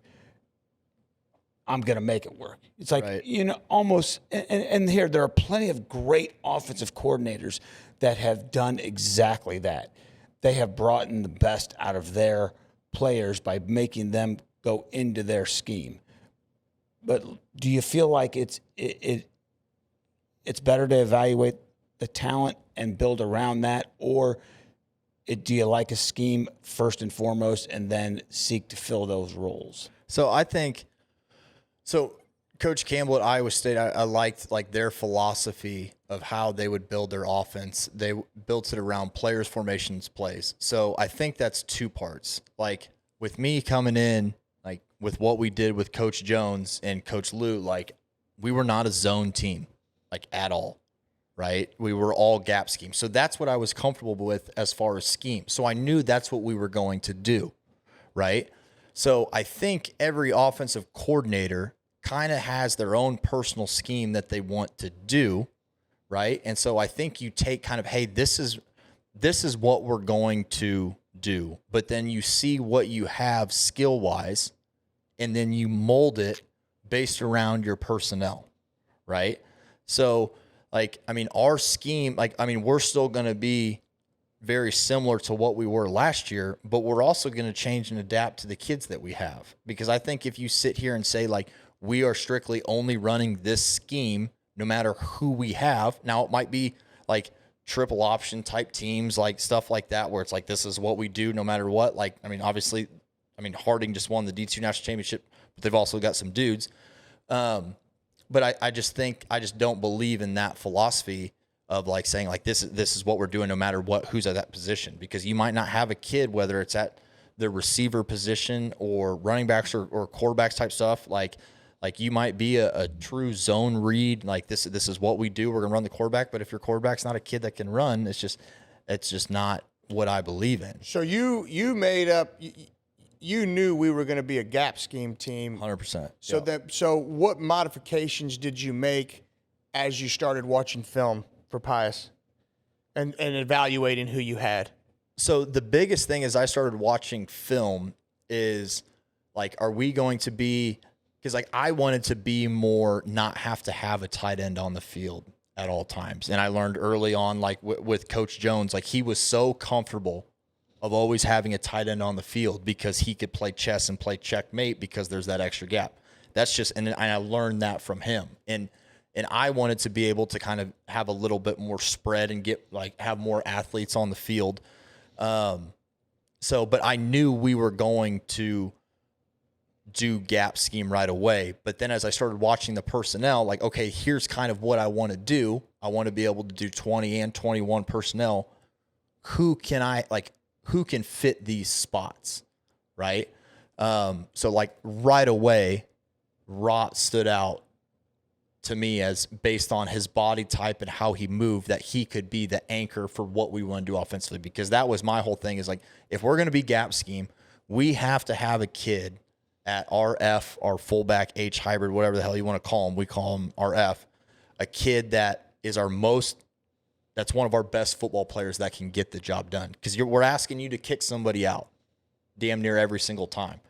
So that was the first thing that I evaluated of, okay, do we have somebody that can be able to play the F, and who could be a tight end? Because when Rott, under Coach Palm, he was always on the line tight end, and everything that with what Coach Palm did was mostly zone schemes, and he was always blocking out. Like he was never really having a down block, which is completely different in the zone scheme, which with what we do with gap, where everything is pretty much blocking down. And now we're asking you to try and dig somebody out. So when I watched the film, I knew, like, okay, I like Rott, him being able to be there. And then as far as the receiver positions, I remember, I mean, obviously Tommy Hutzler didn't play for you guys because he was sitting out that year as being a transfer from Park Hill South.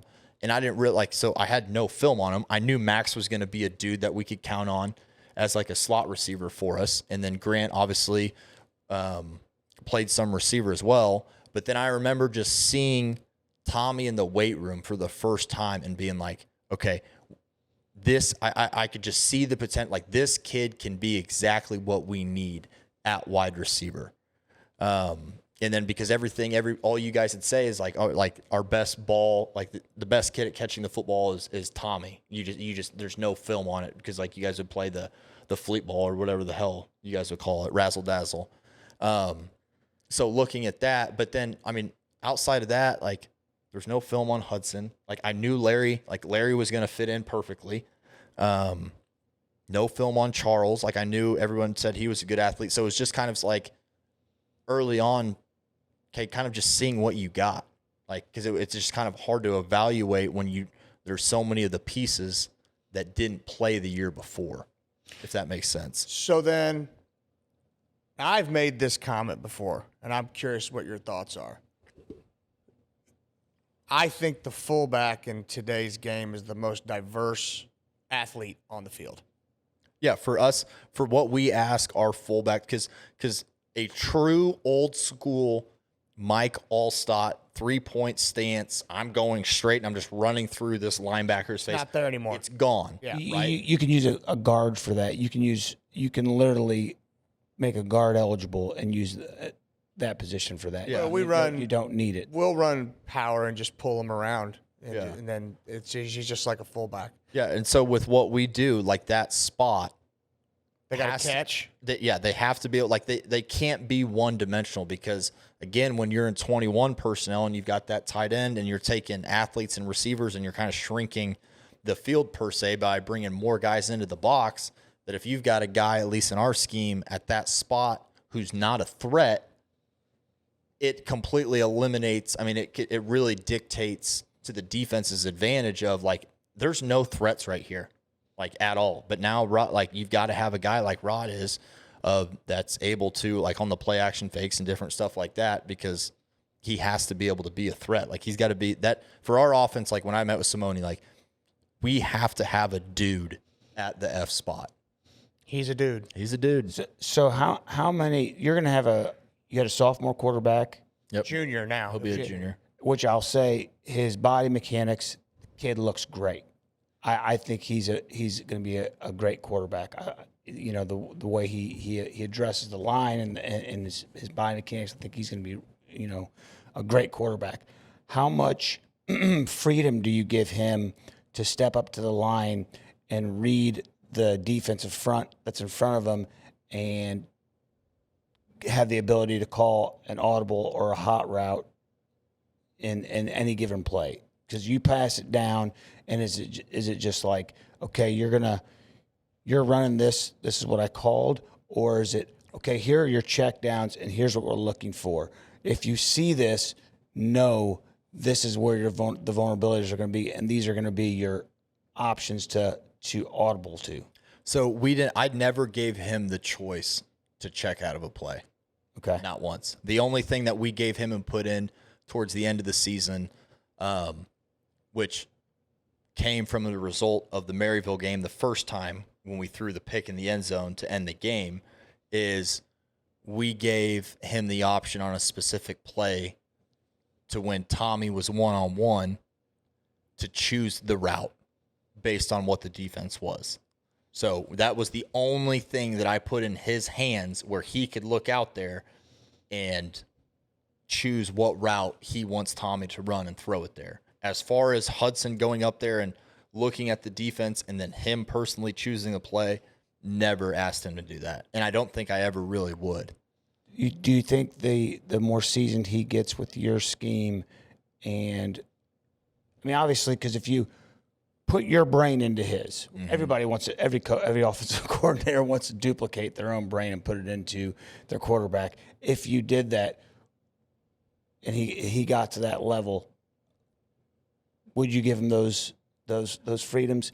And how effective do you think that would be? So, I mean, that is ultimately the goal, right? Like, I want, and just like our coaches, that I'm still working on that. Like last year, for everybody, it was year number 1 in the offense. So even coaches, like year 2, like I'm expecting as far as the overall offensive staff to take another step of understanding why I'm thinking, and what I'm thinking, right? Yeah. And that includes, like with Hudson, of being able to get on the same page of it's third down.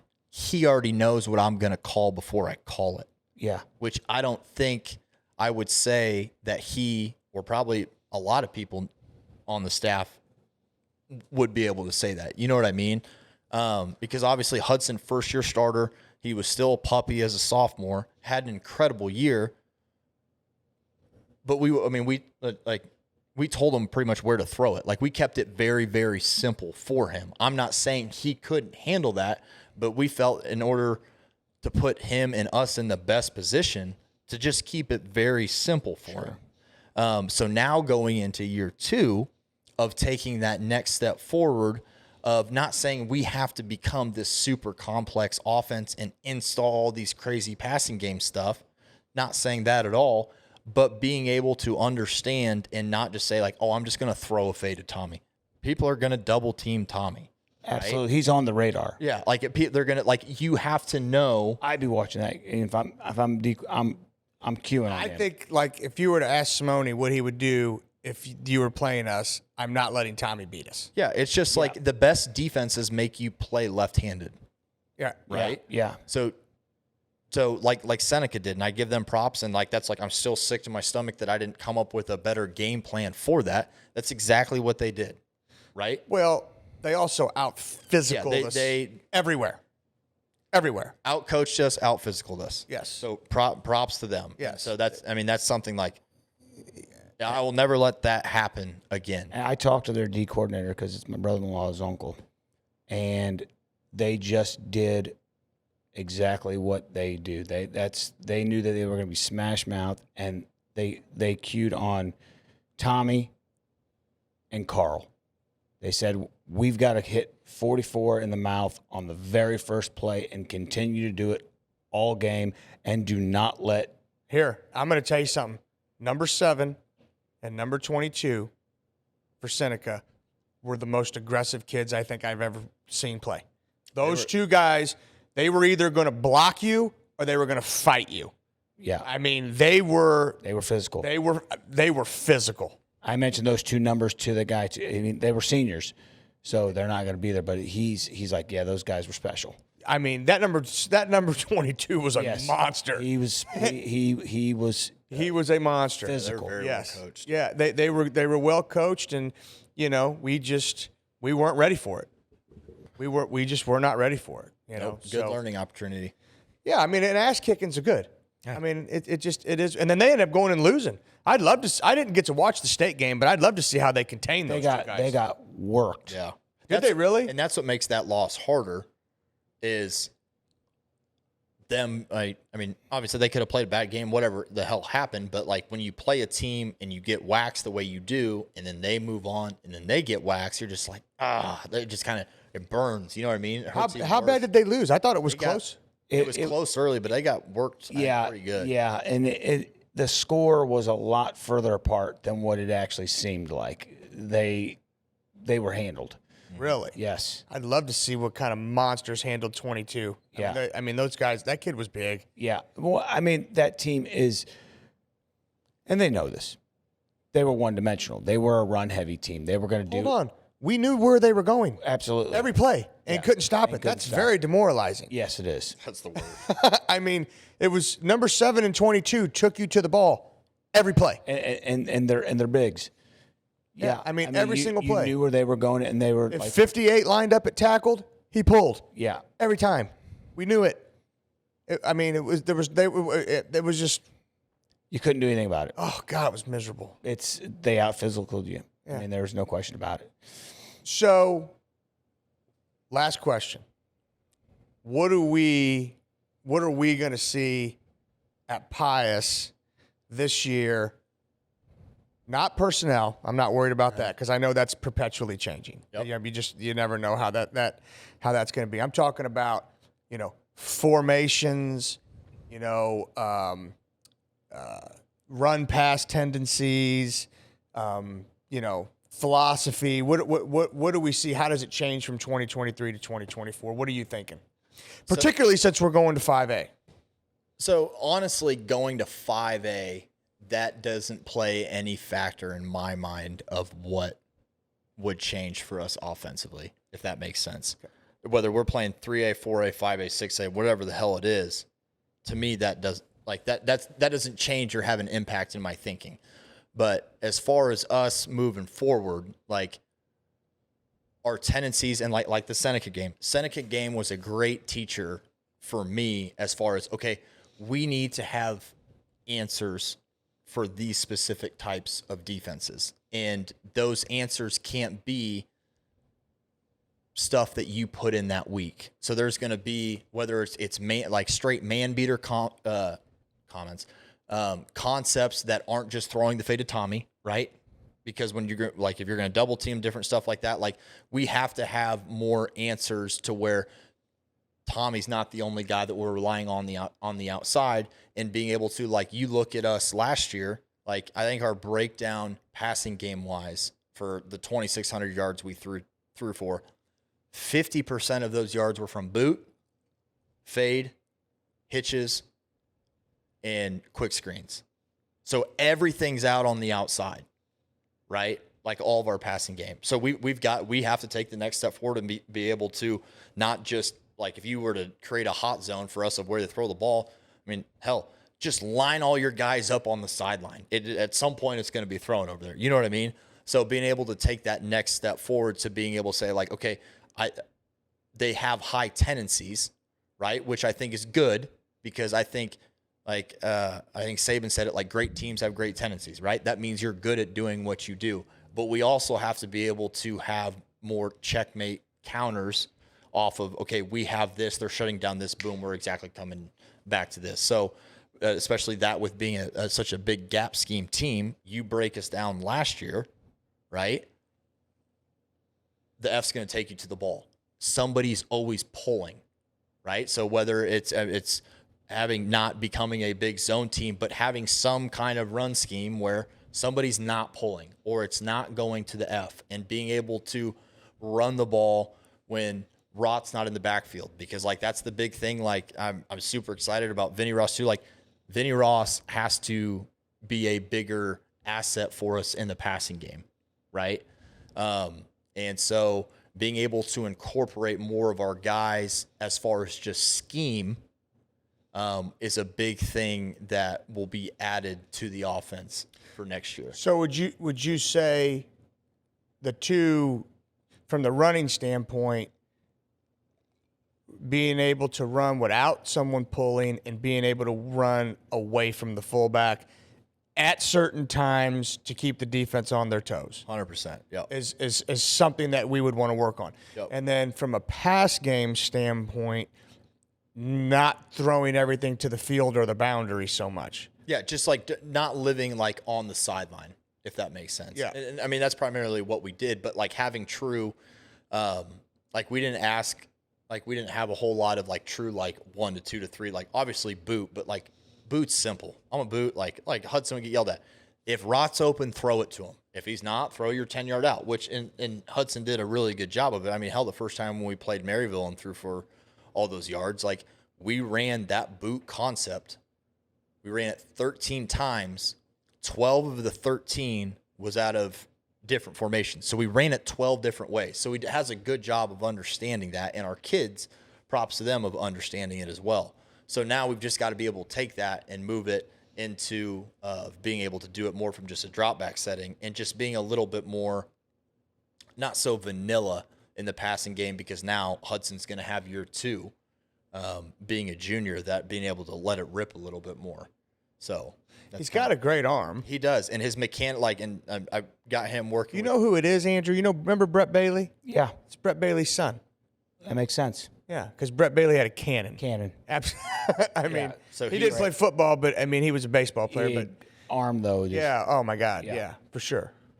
Yeah, so cleaning up, Coach Hoover's definitely working with him of getting his mechanics and everything's already gotten so much better over this offseason, and just really like taking full control of this offense. Because, I mean, we are very senior heavy this year. Oh my gosh, yeah, Very senior heavy. yeah. So he needs to take control, and And we knew 4 years ago. it was going to be like that. Well, and we also knew that this class could be the class that changes the trajectory of the entire program. We knew that this class was going to be that good. You know, these were kids that we really, really wanted, and you know, luckily, you know, Omar was huge. Huge. You know, because a lot of them kids are wrestlers, and the fact that Omar came and coached up at Pius for wrestling, I mean, it's a good 1-2 punch with Bear and Omar. Yeah. You know, I mean, those kids they're just tough. And here, shout out to Ryland, Air Force. Air Force. The hats, and we ordered some gear the other day. Wife wasn't happy about me spending that kind of money, but I was like, dude, I gotta get some stuff from the blood. Yeah. Freaking pump, man. And if there's ever a kid that's so like more fitting to go there, like it is him. Like that dude's more disciplined as a 17-year-old kid than I am as a 32-year-old dude. Like, I mean, it's just He's like, special. yes, 100%. He's not just his athletic ability and his Him size. as a person. It's special. Yes. I mean, he's the type of kid who will go play 4 quarters of football, and then you will see him at the end of the game taking the flag down and folding it. And waking up at 5 a.m. so that way he can eat a full breakfast before he goes to do like he does everything he needs to do from a maturity standpoint and discipline standpoint that has put himself in the position that he's in. The reason he looks the way he does is obviously he's got great genetics, but he puts in the work. It's not just like he just wakes up and that's how he looks. Like he has work. Grinds. He grinds. He works at it. No days off. No, I mean he's unbelievable. You know, I remember I treated him for his shoulder, and he came in after a tournament, and he I said, "How'd you do?" "I did pretty good." "Yeah, you did pretty good." "What would you?"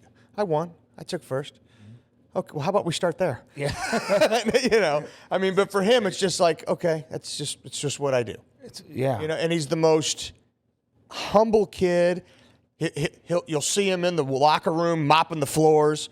You'll see him putting all the gear away at the end of practice. You'll see him hanging the flag up at the end of the game after he just, you know, dry humped some monster up and down the field. He's just a great kid. Both the brothers are. Yep. They really are. They really are good kids. So, well, anyway, I'm excited. Can't wait. I think it's going to be a good year. I think, I hear the biggest thing with him was being able to use Coach Palm on defense too, because Coach Palm, He's a great football mind. and so when you only were able to use him on offense, when now you get to use him on offense a little bit, you could use him on special teams a little bit, you get to use him on defense a little bit. Yeah. I mean, it's huge. Yeah. I mean, the guy's coached football in 5 decades. Yeah. He's got a great football mind. I mean, he really does. So that's also was a huge deal to be able to, not make him so unilateral. Right. And be able to use him in all those different spots. Yeah, that dude's forgot more football than I know. That's Right. how long he's been around. There's times that he'll come up to me, and even things like clock management, I'm like, man, I never would have thought about that. Clock management's hard. Oh, yeah. That's what hell NFL coaches hire guys just for that one job. So we got to talk about this. How do the San Francisco 49ers not know the rules? Dude, I tell you what, that was a bad look when press conference, when the Chiefs players are saying that they went over that, and then Juszczyk gets on there and other guys like, I didn't know what the rules were. Like, you want to like. Are we talking about the fact that because we were all watching the game going, why are we not calling timeout? No, we're talking about overtime. The fact that Well, in overtime, why did we not ever call a timeout? because it just goes to the next quarter. The clock didn't matter. Clock does not matter. I don't understand. So basically, you finished the possession. No matter what. The clock was only up there. The clock had no bearing. There was no clock, right? You had your play clock, but the clock that was actually running for the 15 minutes in overtime, there wasn't a clock. So, like, I guess technically, like it said, like when the Chiefs scored, there's like 2 seconds left. Yeah. Right? But there was as much time as they needed. If they didn't score, it would go to another overtime, and it would start at 15 minutes.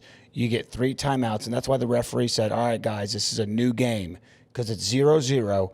Both teams get a possession, and we're going to play until the end of both teams' possession. And then if the score, 0-0, we just keep playing. So essentially, by them taking the ball, So dumb. it killed them because Why would you ever do that? Well, Unless but it's it's just- sudden death. But it's just like, yeah, it's not like sudden death. It's not first score wins. Right. it's just like college football. It's the scenario is exactly the same, right? When you go to overtime in college football, you want the ball second, so you know what you have to do. Not only that, but it's just like you're now giving Patrick Mahomes, and like I think Kelsey said on his podcast, like he was just sitting there like, defense, just hold them to a field goal. Like, we're not asking you to make sure they don't score. Just don't let them score a touchdown, because now they've got 4 downs every single time. Every single time, And yeah. Mahomes, and it's just that was so dumb. You give a quarterback like him 4 downs. He doesn't care about 4th and short. I mean, yeah, it's 4th and short, but you got plenty of scheme drawn up for 3rd and short. I mean, it changes your play. Like, as an offensive coordinator, when I know I have 4 downs to get 10 yards, like it changes everything. because so, like, 3-yard run on 1st down is still okay. It's always okay. Well, yeah, In my opinion. but I mean, now you're dealing with I'll take 2nd 3 and more 7. downs to get 7 yards. Yeah. So instead of it being 2nd and 7, it's really 1st and 7. Right. You know what I mean? Yeah, I see what you're. Yeah, right. Because I get what you're saying. Because you know you're not punting. Yeah. And by them kicking a field goal, now we're just thinking, okay, at least we got to do is get down to Buckner's field goal range, and we're in the safe zone. After that, anything else is gravy on top of it. So it really doesn't turn into a first down, a traditional first down scenario until you're in field goal range. That's when it comes into, okay, now we're in an actual first down scenario, first down, second down. Because you may kick on 4th down. Because you may kick on 4th down. Yep. But up until then, until you're in past the 50, you got 4 downs. You know, and I was like, That's why the referee said, "Are you sure?" Yeah, he did. He asked Did him he do twice, that? "Are you sure? Yeah, Are you sure you want the ball?" And he said, "Yeah." yeah. Give us the ball. It's like, holy shit. Yeah, you could see it on Mahomes' face, like they just took the ball. Well, yeah, because I didn't know the rule, and neither did anybody I was with, because we were like, why are we not calling a timeout? What is going on here? Because I thought I could see the freak out in that if you didn't know that it was keep going, like, oh my gosh, we're not going to score, and because the time's going to run out. but they actually scored before the time ran out. It did, yeah. Right. It would have, yeah. And talk about a great play call. So Kelsey over the middle, and I think this goes back to what you were saying about, not just using the sidelines, having the middle of the field be a threat. Kelsey was a clear diversion. As soon as the corner went with him, he was like, "This is happening." You know what I'm saying? Because McColl's motioning just to see if they're going to have man on him. They don't have man. And he just cuts right out. It was a great play call. It was a great game. It was stressful as shit though, but I mean, Oh, Yeah. God, it was exhausting. Especially when a bet hits that you didn't It Yeah. was actually bet. exhausting. Yeah, I know. I bet the Chiefs, and I was just, I said, this is the most. talk about I talk about winning. Let's talk about how that hurt. That was I lost on all fronts. That I won. overtime buried me. Well, I bet player props, so I'm betting under on a lot of player props. It's a big game, and I know what they're going to do is they're not going to go to the guys that you expect them to go to. In every Super Bowl, when two teams play like that, it's really those guys who are the second and third and fourth receiver that come up big, and you see Brady and Mahomes, these guys that utilize those guys who haven't been talked about all year because nobody's thinking about them. They're queuing on Kelsey, So it's like, in my head, I was like, you know what? I doubt Deebo Samuels is going to get over 5 catches because we know Deebo Samuels is going to be a threat. We are at least going to say, just like you said earlier, we're not going to let that beat us. Mm-hmm. It's those other guys. And I think that should go for anybody that's on that feels like their position doesn't matter on the football field. It absolutely does. I don't care if you're second or third. The guys in those situations that can come in and be clutch, that's what separates a good team from a great team. Yeah. Yeah, my last thing before I got to go, overtime, the only bet I won is I did a parlay with over for receiving yards of Kyle Juszczyk, which hit like the second play of the game. Yeah. So it was like 4.5. Who's an unbelievable athlete. Incredible. Unbelievable. Justin Watson, I think it was 16.5. He hit that like the second drive, and then it was MVS 19.5. Yeah. So he had a touchdown that was for 16 yards. Goes to overtime. I'm like, okay, sweet. They throw that hitch route on the right-hand side. He catches it. I'm like, hell yes, let's go. I'm gonna break even, right? He starts running backwards. And I'm like, oh my God, no. And I was like, we just lost yards. I was like, we have to get more yards. And thankfully, the very next play, they come right back to him and it hits. And I was like, oh, thank God. I was within a span of less than half a second, I went from so excited to, are you freaking kidding me? Like, oh, there's my money. There's my money. Nope, it's gone. That's why I don't bet yards, only receptions. I like yards. Man. Unbelievable. Thanks, brother. Appreciate you guys. Had a lot of This was fun. fun. Had a lot of fun.